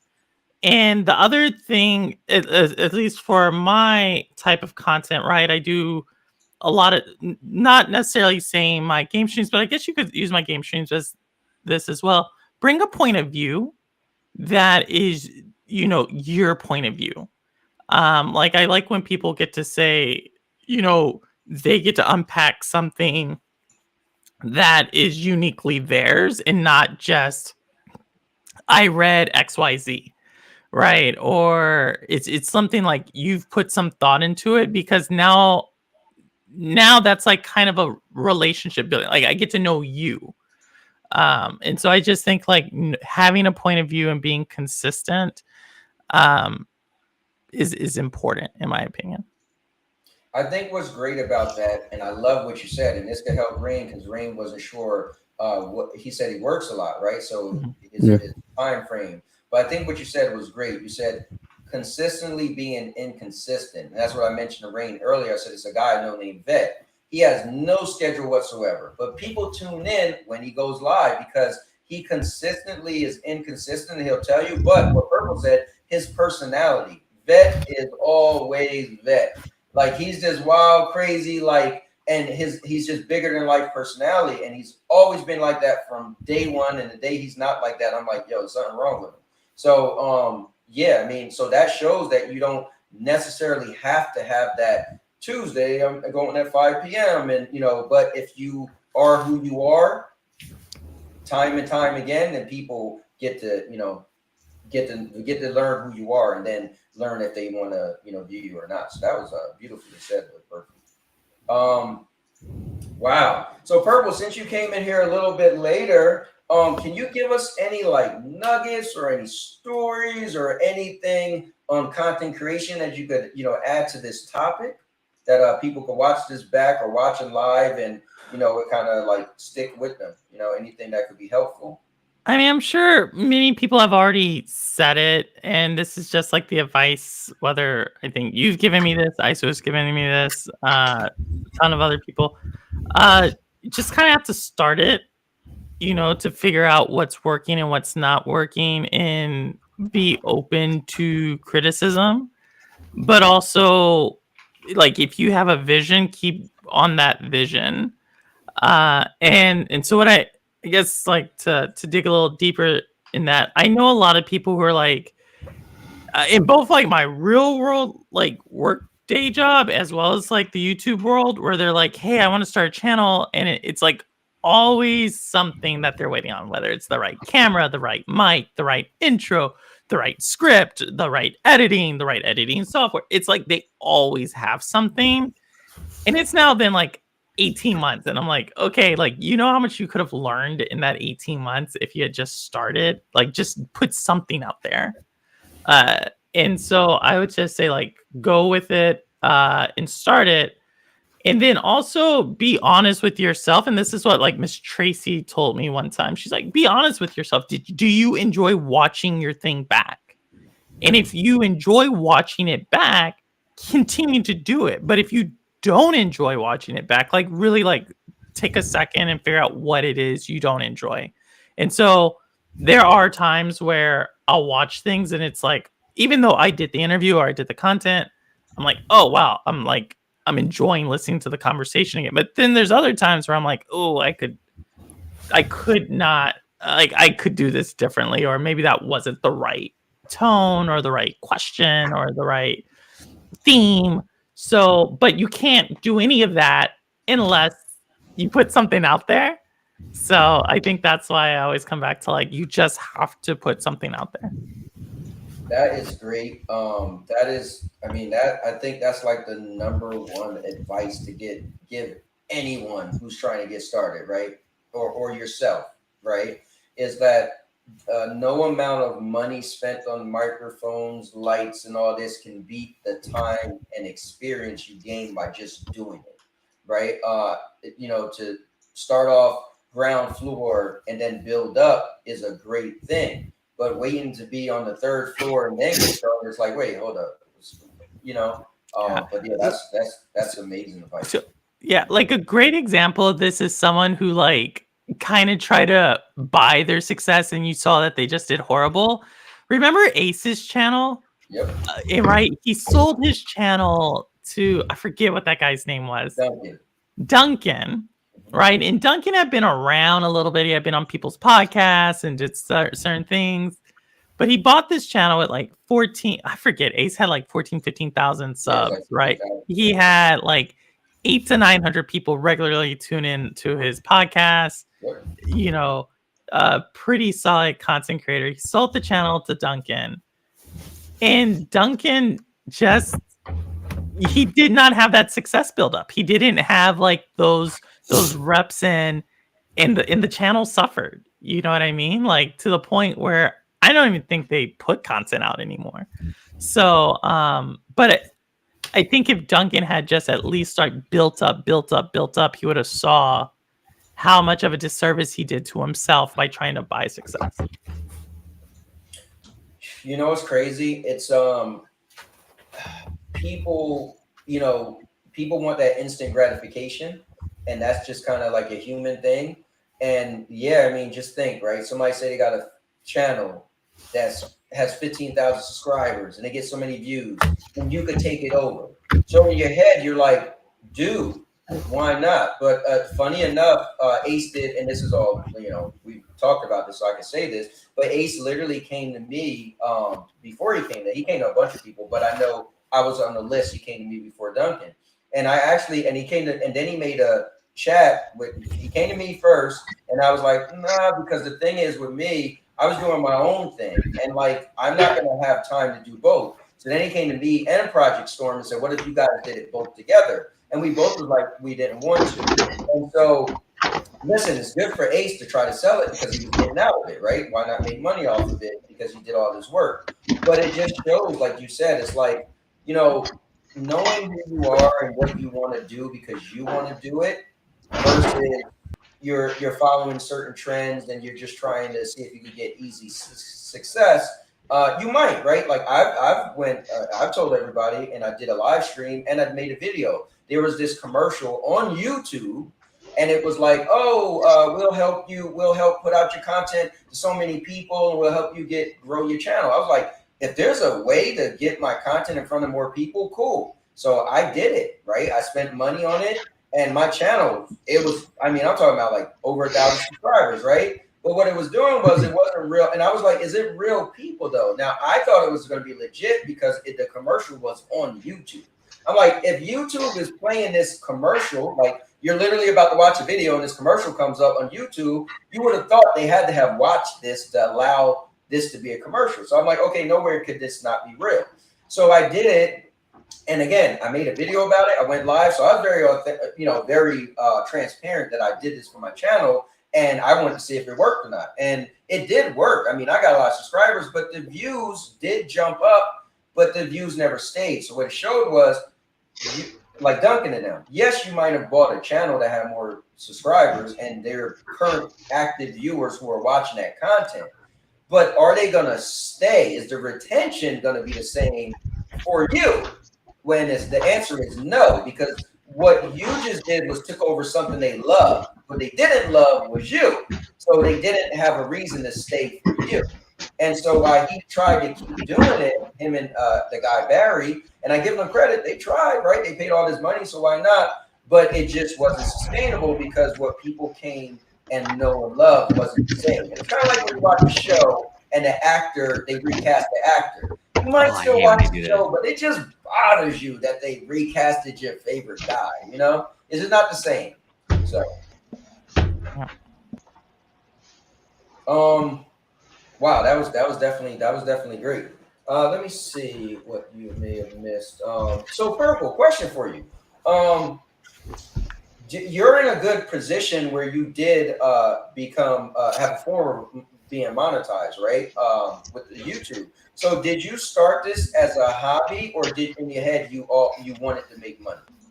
Yeah, so I'm the first level monetization, right? I don't get monetized. I don't get anything for watch hours. I get it all through like I forget what they call it, like purchases, Correct. right? Super chats, super stickers, or all that memberships. And I didn't start it with that. I literally have just started it as a community for me to like talk to people, or for people just to come in and have something going on in the background while they're doing whatever, right? It wasn't until I think in the back of my mind, like I'm always like thinking business, and so some people are like, "Oh, I want to make it really big," and for me, it's like I just want a tax write-off. Right. That's, like I was like, okay, if I'm already doing giveaways, I'm already playing, I'm already doing like restream to get there, like I'm paying something. If I'm already paying that, how can I make that cheaper and or lower my tax liability in real world? And so once I saw that that was possible, right, like that I could make money, like a YouTube check comes into my bank account, I was like, all right, that's a business. I don't care like if it's $10 or whatever. That's the excuse for a business. So once that became something in my mind, I was like, okay, let me shoot for that. So that's what but it's always been first and foremost about just a community to meet like-minded people who are talking about games, someone be goofy every once in a while, and just meet interesting people. So that was cool. That's great. The ultimate question, what made you actually want to create content? Oh, that's a good question. I think it's, so I had like some major health issues at the end of 2021 that I don't think I've ever told you all this. But I had some major health issues and I was bedridden for it's like 3 months, like 2.5 months, 3 months. And so at that time, like I started watching just YouTube, like, cause that's the only thing that was like on, right? Like you could stream things, but for some reason, like I was done with streaming because I was like right towards the tail end of the pandemic portion. So I was looking for something new. So I started looking at YouTube, and at the same time, it was like around the time I was starting to come back to gaming. And so like it was like this weird intersection that I started seeing people make content. And that was like it was like around the time Doc started testing Stadia. It was like an interesting, like Squids was around. And so I was like, oh, that's cool. And then I noticed that there wasn't really like a lot of women, and particularly women that look like me. Like there's a lot of chicks, right? But there's not like a lot of like brown and black chicks, you know what I mean? And so And now they're like, there's a whole community. I know, and I'm super proud of them. But at the time, I didn't see them. And there weren't like a lot of people, especially women, talking about the business side of things. And I had just worked with like a major company in the gaming industry. And so I was like, oh, like maybe that can be my spin. And so like, yeah, that's how I was like, oh, let me try to do something, because I guess I wasn't seeing myself represented necessarily. So that's where it came from. That's dope. Guys, here is Purple's channel, so you can catch her as well. Want to definitely put everybody's channel up here. No, I mean, that's great. Yeah, you definitely never heard that story before of that you were bedridden for 3 months. Wow. Wow, that's a great way to get it started. Oh, wait, not being bedridden, but it's great inspiration that you wanted to get started, to be a little different and started off. And I think what's great with you is community has always been your center, right? To get people to come together. And so every Thursday, like no matter what I'm doing, if I can, I want to just pop in just to see all these different people that get together and feel like a community. Like whether you have a guest on or you're just talking and everybody's coming together just to chat. Part of my reason for continually doing this, because I was really social. And so I used to go out all the time. If I went to the movies, I'll have like the whole row filled. When I started going to church, I had all these people. Like everything I do, I'm always like, bro, I want everybody to come with me, right? And I would never have the fear to just walk out and be like, what are you doing? You trying to come? Let's go. So I would probably be a really successful drug dealer. That might be my next venture. Not just messing around. But I've always been like that. So for me, I like the outlet to just chat. And so like that's why my new podcast is just me just sitting back, like turning on the camera, and we see where it goes, and so I just love all you guys and listening to everybody's story and everybody's like reason why they do this, they do that, all the little nuggets, because if one person watch this stream and decides to change something or get started on their journey to content creation, it was worth it. And Rain actually said the moment the stream goes off, he's changing the name of his channel. And I was like, wow. I mean, that's cool. Now, granted, I give Rain a lot of credit because I wanted to do another one of these. I used to always do it with Red Giraffe, and he's young and did a lot of stuff in the community and his own stuff and whatever. But it was cool that just talking to Rain, he was like, dude, let's do it. And I was like, all right, I usually don't do nothing on the weekends. But talking to Rain, and now I gotta take my wife out to dinner today. You're welcome for that. You gotta take me to dinner. So I was like, damn it, Rain. But I love going out to eat, so it'll be worth it. Going to Texas Roadhouse tonight. But yeah, so I'm happy you guys showed up. Is there anything else we can add? Like I had my list of things I wanted to go over, but coming to you guys, like what else could we add? What else do you guys want to bring up? Can we get in any discussion? Just content creation related, or also you guys can tell me like what we'll go around, but like what do you see more in the future? We'll get to that a little bit on the back end, but go ahead, Ray. You had something you were gonna say? No, I was just gonna say, man, if you want to get into it, just take the dive. It's just you gotta take the dive, because if you keep putting it off, you're not ever gonna do it. You just gotta do it. And it's one of those things where you can't put off. Just do. And that's really all I gotta say about it. Is just do it. I mean, to live it, to live what you want to do. I agree. I totally agree. That's really it. So what, man? Like, it's just great just to think. Like, I've always said this: YouTube, Twitch, Twitter, any of these platforms allow, and I always like to say this: any idiot with a cowboy hat to just turn on a camera and get your 15 minutes of fame.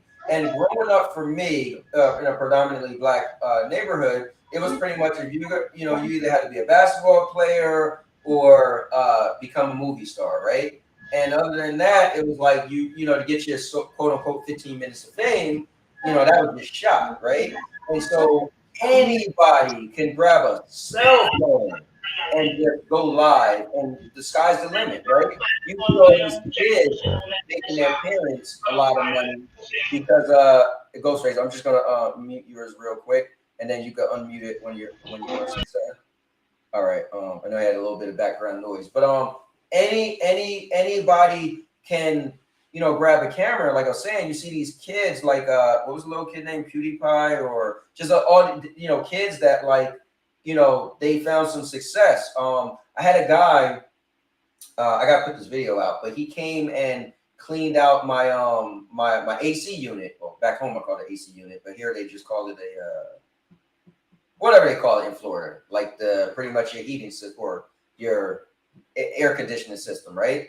And so he said, I was wearing this shirt, right? I wasn't even thinking about it. So he said to me, he was like, so what would be your advice for a kid starting on YouTube? And I was like, why the hell are you asking me that? And he was like, oh, your shirt. I was like, oh, because my wife got me the shirt a couple years ago, and they got, like, you know, on the back says YouTube, blah, blah, blah. So I was like, oh, I forgot, right? So he was like, yeah, my daughter's 7, and she wants to start a channel, but my wife, I said, well, you know, you want to talk to your wife? He's like, no, my wife is on board, but it's me. And I was just giving them the ins and outs of, you know, what you have to do to make money. And, you know, if your kids start, you know, make sure she put, this is only for kids, because again, we could put only for kids, not for kids. YouTube has all this stuff that can help us as content creators. So I guess what I'm getting into is, like Rain said, just start, because there really is no excuses, right? There's really, like, you can really start bottom basement to get your at least your personality, your persona out there, and then you go from there. So it's just amazing time in our lives where we can, and there's people who make a living off of just doing what we do, you know, a content creation. And again, you never know who, you can't be like, well, he has this or he this personality, but he didn't know that, right? Like, who knows that, like, oh, if I do it, I'm gonna blow up bigger than everybody. You don't know, you know. So it's kind of great that we have this ability to just get started with the bare minimal stuff in your house. Like, when I think about it, anybody who has an ideal of something they want to do, you probably have that stuff already, unless it's specific where you're like, oh, I need this certain equipment or something, you know? I think too, when it comes to content creation, I think the biggest things is be open to criticism to an extent, right? There's a difference between trolls and people that are like, hey man, like, I can't hear you. Your mic is kind of, there's a lot of static, blah, blah, blah. Like, be open to that. And being open to taking an L. Like, if you know you messed up, just accept that you messed up. Don't fake the funk. Just be like, you know what? I made a mistake. My bad. I'll try to do better for the future. That wasn't my intent to be an asshole, right? Because, you know, sometimes people can get emotional. It happens. It is what it is. Like, I feel it. But you know, you gotta take you have to take the L sometimes and understand, like, yeah, I messed up. And I feel like some people cannot take that for whatever reason, and they're like very adamant about, no, I'm right. And it's like, dude, no, like, it's okay to be wrong. There's nothing wrong with being incorrect. It's all good. I mean, you know, it's crazy. We didn't really get into that, but that is definitely great advice. I know Purple did mention criticism, but constructive criticism. And listen, one thing we do have to say, right? We've been all the positives, but there are negatives, and we got to remember, whether you put a post on Facebook, whether you go live, whether you show your face or not, anytime you do anything that could be tied to you, it could be scrutinized, right? So if you do get into this, you kind of do have to have a little bit of got to be a little tough, right? Because people don't have to like you, right? People, and chances are, like we said with Doc said, most of the people who watch his content are people who don't like what he's saying, right? So just imagine you're making content and the majority of the people watching don't like what you're saying. You have to be built up and be a little bit tough. But let's say you're not doing stuff that's engaged in that way, right? Negativity. But like ISO said, let's say you're just making regular videos. I use, I won't say a name, but I know somebody who's a content creator that a lot of us know. And every now and then he might spell something wrong or he pronounces stuff wrong, right? But he's quick to be like, oh, sorry, and just keep it moving.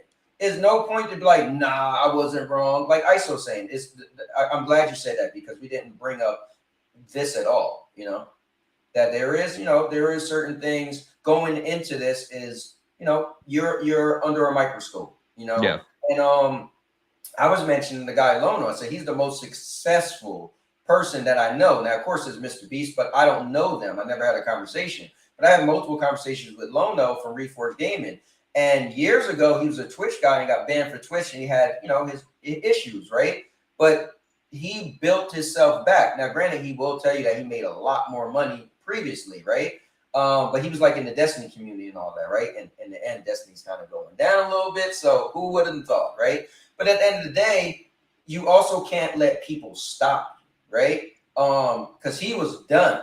And he found a new niche. He found something else to do, and he built himself back. And as I said, he literally, his wife doesn't work, and he doesn't work, and all he does is YouTube. So talk about a story. So yeah, we do have to be mindful that people are watching, mindful of the things we say. Anybody could, when me and FCAT was doing our thing, people was quick to say like, oh, well, you're not FCAT, you're not fact checking stuff, right? And I would say, look, it's more for conversation piece. But it bothers some people. Like, dude, you're just putting out rumors and you didn't even look into it. And there would be a lot of stuff that he will bring up and people will be like, well, that was already fact checked. Like, so, and he was like, oh, he didn't know yet, right? So anybody could call you out. You kind of have to be a little bit that thick skin and be like, and like ISO said, if you are wrong, just be like, oh, my bad, I didn't realize it. And if the person's still going on, it's more shame on them, right? Because it's kind of like, well, dude, you're still going at it. I already said I was wrong, and to keep it moving.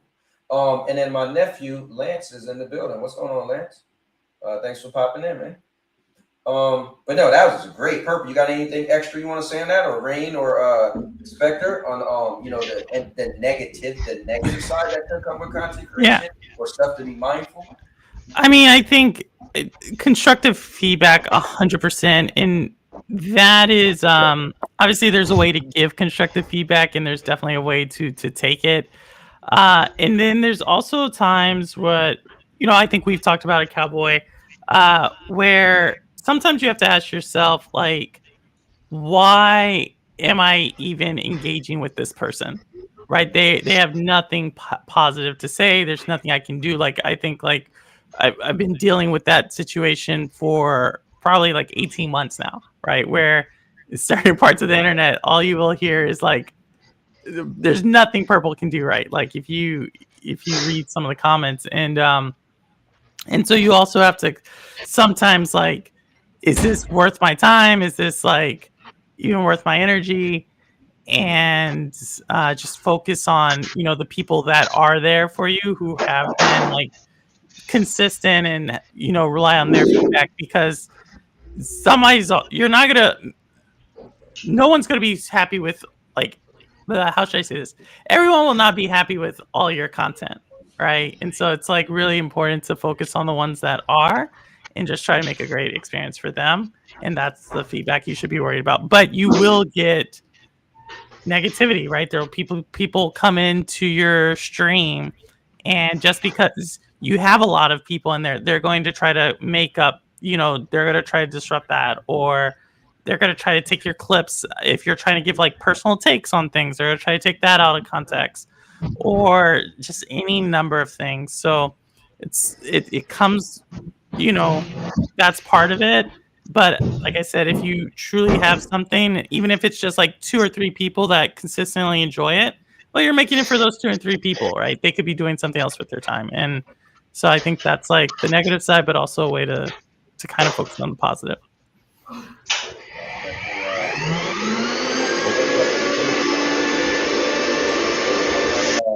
Spectre's working on the blender right now, but no, yeah, I mean, that is definitely great information, because it can't be all bed of roses.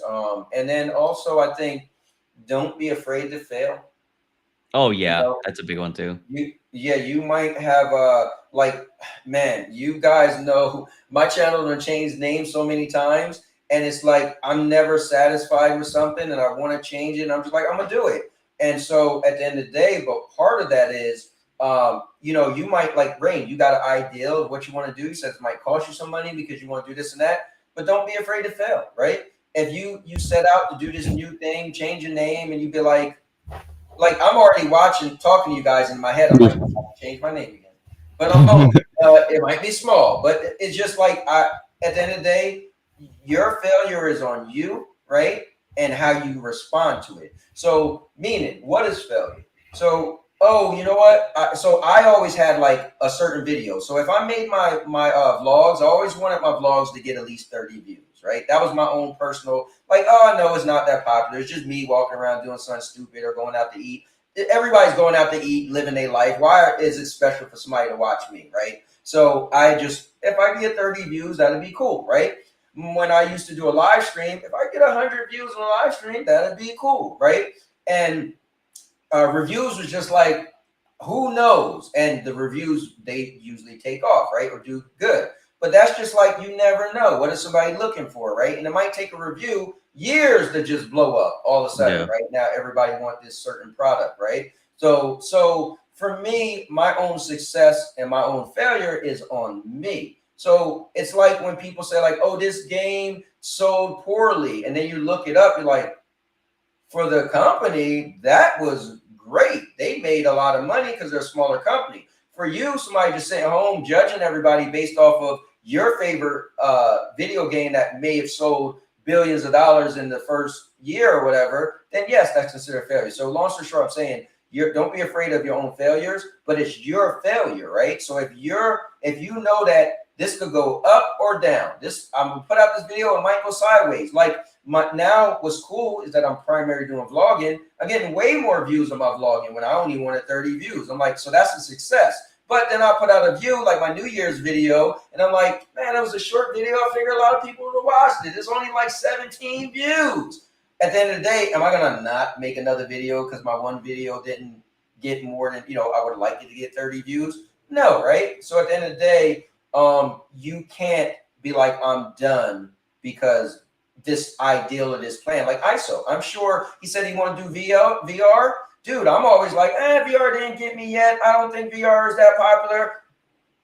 Look at ISO, right? So at the end of the day, that video, his first VR thing could have been like, and he could have been like, oh, for the hell with it. But you know what? He's not afraid to fail. And that's what will make us actually make changes and could actually take us from here to here, right?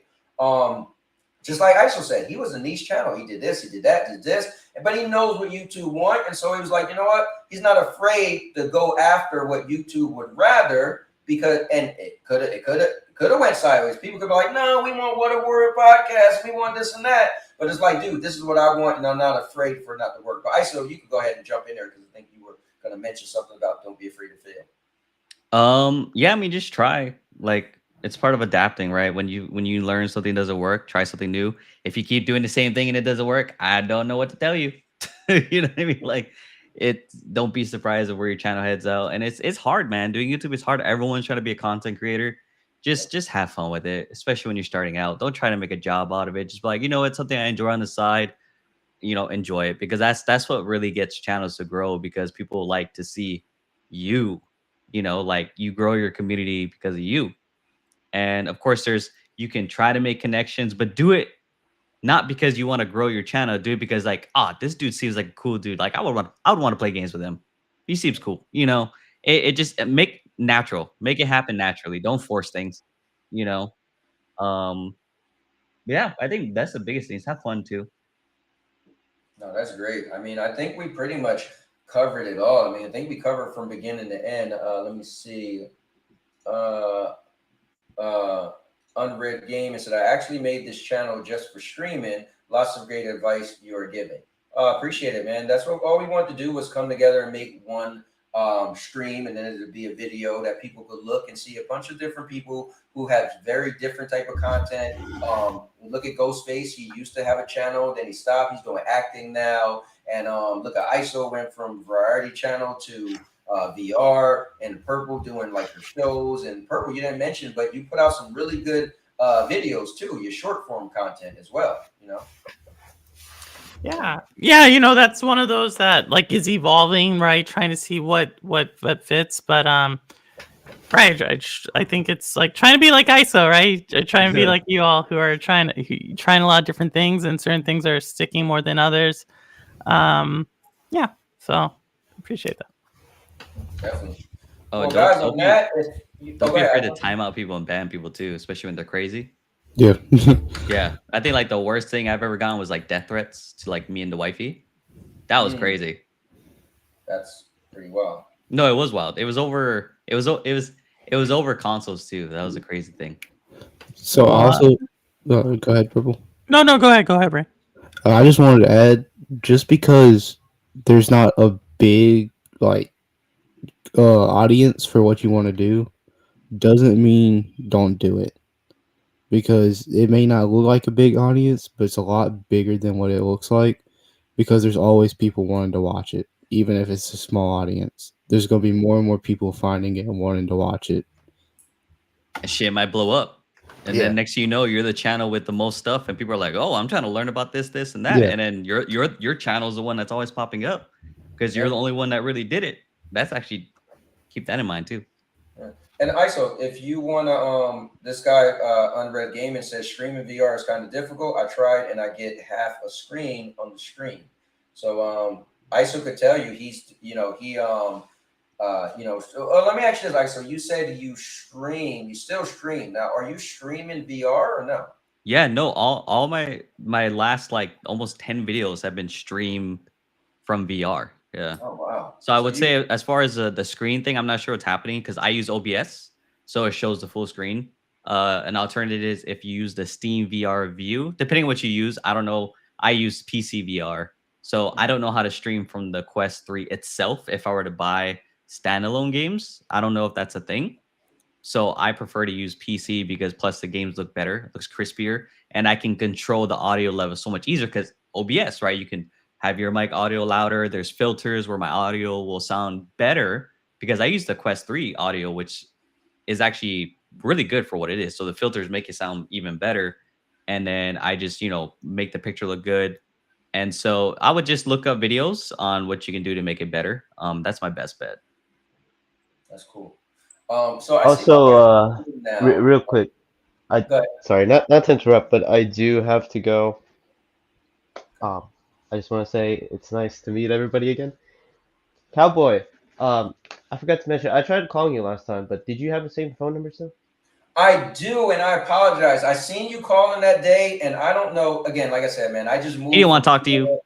No, I moved from New Jersey before that, and man, whether we were built, I forgot what happened, but I seen you call in, and so I do have the same phone number. I can't remember, but I was doing something. I seen you call in, and then I was in the middle of something. But yeah, I definitely got the same phone number, man. Hit me up, and definitely want to chat with you and catch up.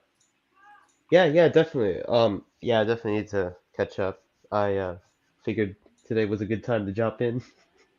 It's perfect time, man. So yeah, man, thank you very much for coming in and giving that, the information you did. And again, like I said, man, my journey, this whole journey, it definitely just super changed the day I met you and we got together and, we built the Stadia Bash community, and I always call you the Godfather for that because it was your idea and I just ran with it, and it was great times, man. And I'll never ever forget those moments in my life with all what we did. So yeah, me neither. You definitely changed my life on that as a creator and just as person all throughout the years. And it was a journey. Yeah, man, it was great. But thanks for popping on. I appreciate it, and wish you luck and success with everything and the acting and the kids and all of that, man. Thank you so much, and it's great to meet everybody again. I remember familiar faces, ISO and Purple A's. Rain, it's the first time I met you, but nice to meet you. Nice to meet you too. I'll probably be here at some point here and there. Yeah, but yeah, thank you guys so much. No worries. Have a good one. Great. Right, Have a good day. So I was gonna say my wife just popped in, and I originally told her I'll probably only stream for 2 hours. And, it's been 3. Oh my gosh. Hey, it better be a good dinner. Gotta get that steakhouse dinner, you know what I mean? The high quality, good. Well, the cool thing is she said that she was going to go shopping while I was streaming. So she went shopping and now she's back. And as she was walking by carrying the bag, she looked at me and I looked like, she gave you that look like, really? Really? You still for real, streaming? that's exactly what she gave me. Let me see. Dodge Man's in the building. Dodge Man said, I'm going to start doing a video a day. Okay. He said, and then Unread Games said, I'm using PSVR 2 on Steam VR. I use Steam Streamlabs for streaming. Thanks for the advice. Let me answer that question real, or go ahead, just to kind of clarify on that. That's good because Streamlabs is basically similar to OBS. What I do recommend, depending on your computer specs, what I notice what causes the VR streams to be choppy at that point or using too much resources for your computer is turn off anti-aliasing. For whatever reason, that's why I found out it's easier because I went into settings and it was super quick. I was like, you know, let me just turn this one setting off. And then next, you know, the stream ran perfectly fine afterwards. I was like, okay. So like I run the game settings a little bit lower because, you know, you're using your computer, even though it can normally play on high settings. I put it on medium, so it's not using as much resources. So just keep that in mind and kind of like adjust the settings in the game so that you have a smoother streaming experience. That's good. I hope that definitely helped him out. Cowboy be ducking. That's lies. Even in Tekken, lies. Hey, you just getting called out, man. You're not answering phone calls. You're not playing Tekken 8. You know, like, dang, Cowboy. See, he moves to Florida. Next thing you know, he's like, I'm a different man, you know? Yeah, I'm a different man. I don't got time for that nonsense. No, I haven't, man. Probably last time I played Tekken 8 was with him. It was probably like 4 months ago, if not more. Oh, geez. So I met a lot of you guys from gaming. Can I end it off with Rain? What's your next game you're getting or most anticipated game for 2025? Honestly, I don't know. I don't really look at a lot of the new games until they come out, so I don't know. Honestly, I think not really looking. Huh? I think I know. Which one? WWE 2025. Oh, I'm always gonna buy that one. As long as we're doing that stream, that game's gonna be bought. Definitely. Even though it's a terrible game. It's a love and hate relationship, man. If they servers, you know. But we're still there beta testers. What about you, ISO? So the next game that I'm looking forward to play, it's actually a VR game. I don't remember the name. I've seen trailers about it. If you guys may have seen it too, I think it's one of the game shows where it's like the guy, he goes through different time periods. So like in the trailer, it shows him in like World War II. And then next you know, he goes way back. And then it's like part of it trying to like him going back, he's able to use different stuff to kind of continue to move on. It's a VR game, but I think it comes out in January.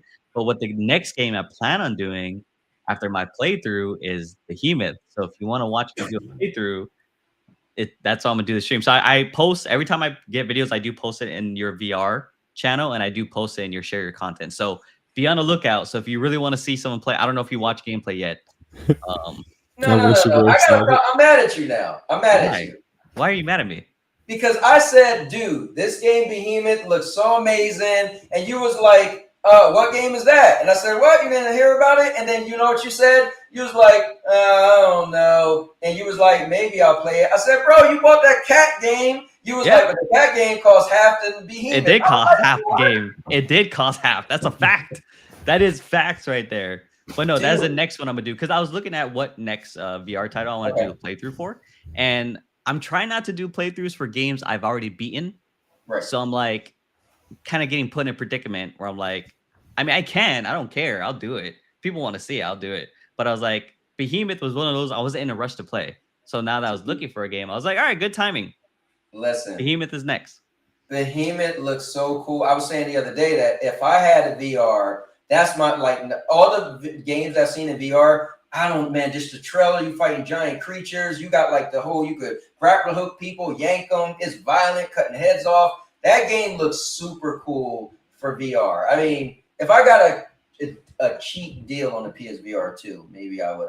Well, I better see you in the live streams then, because I can hear you talk about it. Let me know, and I'm there. I've been done. So I know Ninja Guy X was supposed to play it, but he's super busy. His channel turned into VR and stuff too. But he hasn't really gotten into it yet. But yeah, you let me know, ISO, because I just watched trailers of that game. Like, dude, everything about it looks like it's me. Like they made that game for this is the game that's supposed to try to get me into VR. So And now I'm shocked because when I talked to you like a couple days ago, you was like, I don't even know about that game. Now you're talking about, oh, I'm getting this game Behemoth. I'm like, what? No. I knew about the game. I just couldn't remember the name. Right. Okay. Yeah, it was just one of those where I'm like, I knew what it was because I remember when we watched the game show. That was like, oh my god, that looks you were literally hyped about it, and I was like, see, VR games can be amazing too. Just saying. Hey, listen, man. Look, you know what's cool? I know Mr. Urban World would love for me to get one. And originally I said, if Mr. Urban World get a PSVR 2, I'm buying one. The host said, if you get one, I'm buying one.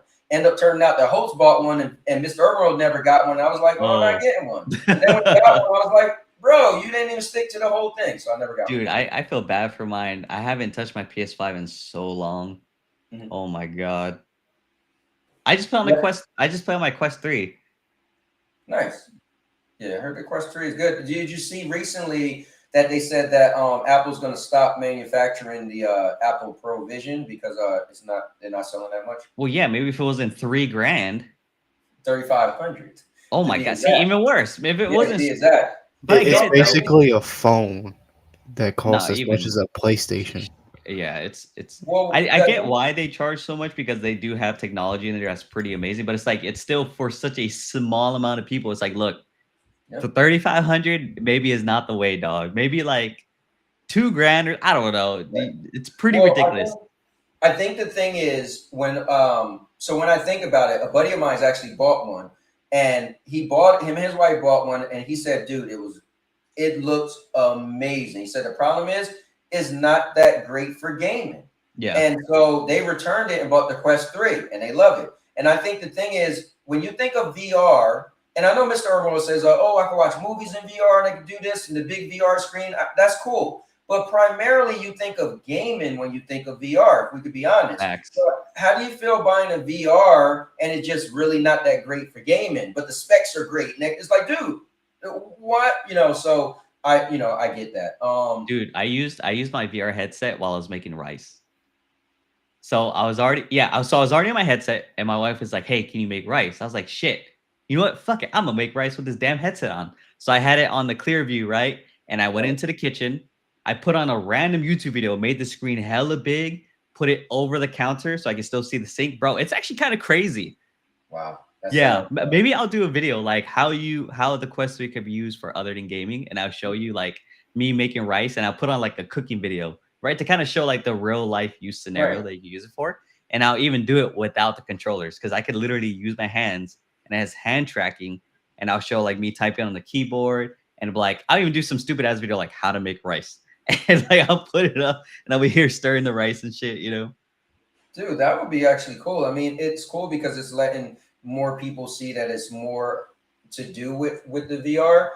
Let me read because I'm seeing FCAT popped in. FCAT says Splitgate 2, South of Midnight, and Dodgeman said Monster Hunter Worlds. And Unread Gaming says, I was thinking of getting the MetaQuest 3. Yeah, I mean, I hear it's pretty amazing. ISO said it's amazing. Dodgeman, so I got to give a shout out to Dodgeman real quick. So Dodgeman never played Monster Hunter, any of them. And I've only played Monster Hunter Worlds, which I really, really did like. So Dodgeman's, man, if you go to 2023, he donated so much money to my channel. It's ridiculous. And so I told him, and he even gifted me Spider-Man 2. And I didn't even know he was gifting me Spider-Man 2. I thought he was gifting me Assassin's Creed Mirage, which he eventually did. But so I just want to say thank you. And that's what I was saying to you, Rain.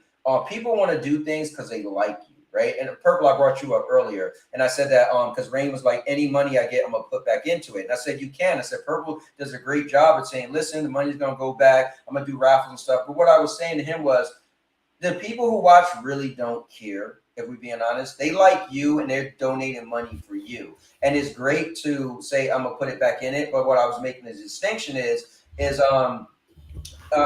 don't have to like, you don't, I was trying to say to Rain, it's people hearts is what they want to, they're doing this for you because they like the character and who you are. Right. And so we don't have to be like, oh, I'm doing this and that, putting this and that in it. They just feel like they like you and they know you and you're going to do the best you can with that money. Whether it's go to Taco Bell, I don't know. But Dodgeman, I told him, I said, dude, I am buying you Monster Hunter World and Monster Hunter Wilds. And I don't even care if you play it or if you play it with me, but I'm just going to get it because I feel like You did some great stuff for me. You didn't even know me. You started watching the channel, and we got to be cool and play games together. And I just want to do something nice for you. And I know you probably don't even need it, but I'm still going to gift you that game. And if we are fortunate to play a couple, matches together, chasing down creatures, that would just make my day. So that would be cool. And then the host popped in, and let me see. He said, Alfie has had my PSVR 2 for about 34 days and eating coffee. He loves we have. So Alfie, I got to meet Holt's nephew, and he is he 8 years old? Something like that. But really cool kid, man. And I got to really connect with his family when he was out here, and that was really cool. And they're from the UK. Assassin's Creed Nexus on my Quest 3 is amazing. Oh, nice. That's what Spectre just said. Now Purple, and then lastly, you Purple. What I know you did your whole stream where you did the most anticipated games and just amazing stuff. You did a Game of the Year award, your Game of the Year. But if you could tell the people, we'll end this off on a little bit of gaming. Because that's how we all met. So what's your most anticipated games for 2020 this year? Yeah, so I mean, the number one was Reanimal, like my most anticipated one. I'll second FCAT in South of Midnight. That's number two. Most looking forward to for January is Orcs Must Die. They have a new entry into that one, and I'll give you all a little sneak peek into probably my next video. It will be a VR video. So whoa. Wait not a playthrough, not a playthrough, but I am doing a video, like short form video on VR. So I would love. I should run. No, Urban's gonna be like, oh my god. Yeah, I would love y'all's input on it. So well, because you'll see. I've been thinking about it for like about a week now. So I would love y'all's feedback on it when it drops. So let's close this out this way. Rain, I want to ask you guys about your channel. Tell people what your channel is. I put everybody links in the chat, but what's your channel about, Rain? And if you can't really tell us because you're about to change things up, but tell us when could we find your next content? Honestly, probably gonna be able to find it probably tomorrow is when I'm gonna post the video because that's when I'm supposed to get everything. Unless I don't get it. If I don't get it, then I can't post it. Okay. But it's really mostly just about being a community, pretty much. I can't really say what's gonna be posted because it's gonna give everything away. Okay. And I kind of want it to be like a surprise for everyone. Because I will guarantee though, no one in this community has done this. Okay. So at least from what I've seen, no one in the community has done it. So it's going to be a different thing to the community. Well, I love it already. There's Rain channel again. So if you guys want to definitely check him out,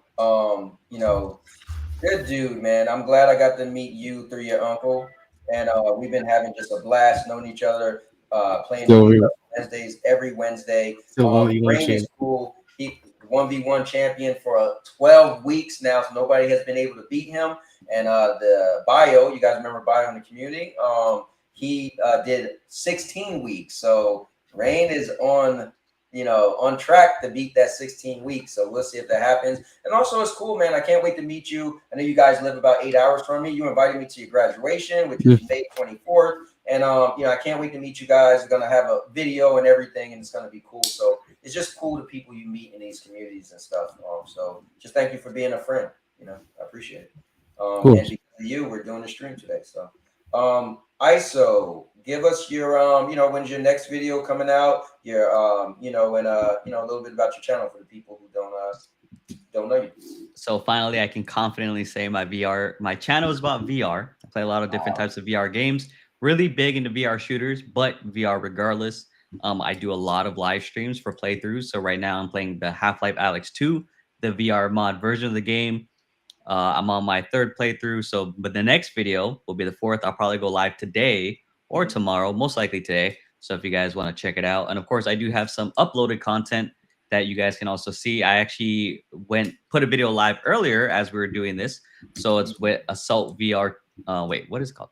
Tactical Assault VR which is kind of like a military shooter kind of thing, which is a little bit more of a cinematic video. But pretty much my channel is about VR. I love VR. It's absolutely amazing. So if you guys don't have a headset yourself or you like watching it, by all means, subscribe. Definitely appreciate the support. If not, it's all good. I'm just going to continue doing my thing. I love it, man. Purple Haze, what about you? And also, ISO, the link to his channel is in the chat as well. Purple, what about you and your channel? And when's the next time we could catch some of your content?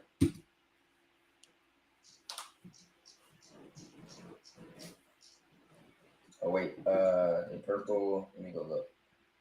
Okay, I was just checking. So she said she was... Oh no, that's me. That was on me. So yeah, so I was just saying I have several different types of content. I have some interviews coming up. Those are on Thursdays. I either do interviews or I do like kind of just like state of gaming type of talk, and those are on Thursdays. So I'm really excited about some of the interviews coming up. And on Sundays I do playthroughs. I also, once I get the energy, I do short form content where I give my take on something. I think I just gave you all a little insight into what's that. And as far as like a channel, and like I said, everything, I hit my goal of like trying to be monetized so I can use it as a tax write-off. Now it's to expand that and try to get, that proof is in the plane out there a little bit more. So look out for a store as I just try to get that out, and hopefully someone like Caitlin Clark can say that as she wins a championship or something. I can charge people for that saying, so we'll see. Wow. Well, that is really cool. Man, you guys have made this. This was just a ideal that I wanted to do. Again, did these in the past, but I couldn't ask for more. It's just good to and then just the different people that came on and their different paths and their different, because all of us are doing different things, and just to have a bunch of us to have to give our experiences and stuff was just really great for me, and I can't appreciate you all for joining as much as you have like this, and all the great feedback. It's just been great. And I see my man FCat, when's the Reforge debate? He's asking. And that was directed to Purple. But I'm really thankful just to, again, be able to call you guys friends. I actually got to meet Purple Haze in person. That was probably one of my biggest highlights of 2023. So that was really cool. So just to know you guys and actually say we are friends. And if I didn't do content creation ever again, if I stopped today, I damn sure would still be in everybody's stream, popping up, chatting. And so, it means a lot to me that, I could call you all friends. So I'm happy for that. And ISO, when I come to the West Coast eventually, I would love to meet you and Duck and little baby Duck. Hey, little ultra ugly ISO. And what's the delivery date? March what? March 9th is the current due date for the little minion. Gotcha. All right. Wow. Greatest rapper all time died on March 9th. And my wife's birthday is March 15th. We talked about that before. I was like, man, if the baby holds out a little bit, but my man Jeremy is in the building. Happy New Year's. All wish you the best. The Razors Tech Corner. Thanks for popping in. I appreciate it, man. Happy New Year's to you guys too, by the way. Yeah, Happy New Year's. Yeah, to everybody. But if we don't get off now, we'll be going for 3 hours. And wow, it's about to be 3.5 hours. I got food waiting on me right now.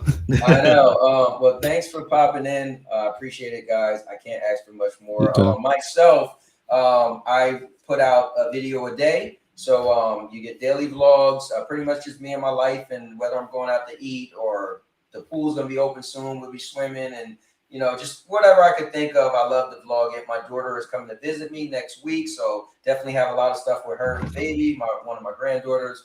And so just keep tuning into my life and everything I'm up to. I try to respect people's time. So what I try to do is make my videos less than 5 minutes now. So if I'm going to do daily videos, I don't ask that much time of you.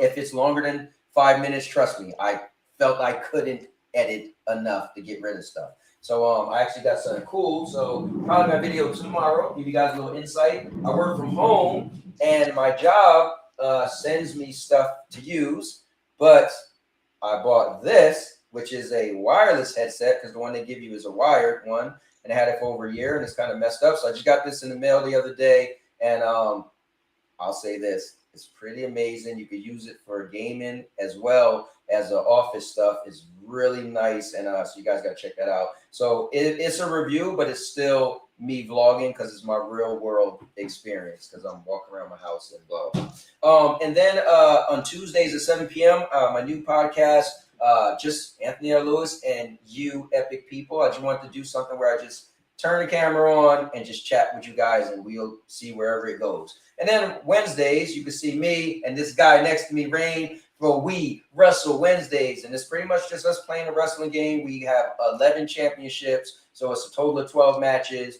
What we do is we play each match, and whoever wins, they become the winner, and we keep going. And once all titles are defended, the night ends. And usually it's from 5 hours to who knows. But it's a lot of fun, crazy banter. You might sometimes tune in and think we're about to kill each other, and it's cursing and screaming. But it's a lot of fun, and it's more of our pleasure project. It's just something for us. But those are all the ways you can find me on this channel. Thank you guys for watching. I'm Anthony L. Lewis, I guess, a.k.a. the Cowboy, King of Entertainment. I can't get rid of it. This is Rain. That was ISO and Purple Haze. And I want to shout out also to my guy Spectre, a.k.a. Ghostface, that popped in earlier, and all the things he's doing. But I'll catch you guys in the next one. And to you all epic people in the chat, I love you guys. Thanks for watching. This stream was epic because you guys are epic. And now your mama knows. Have a good one.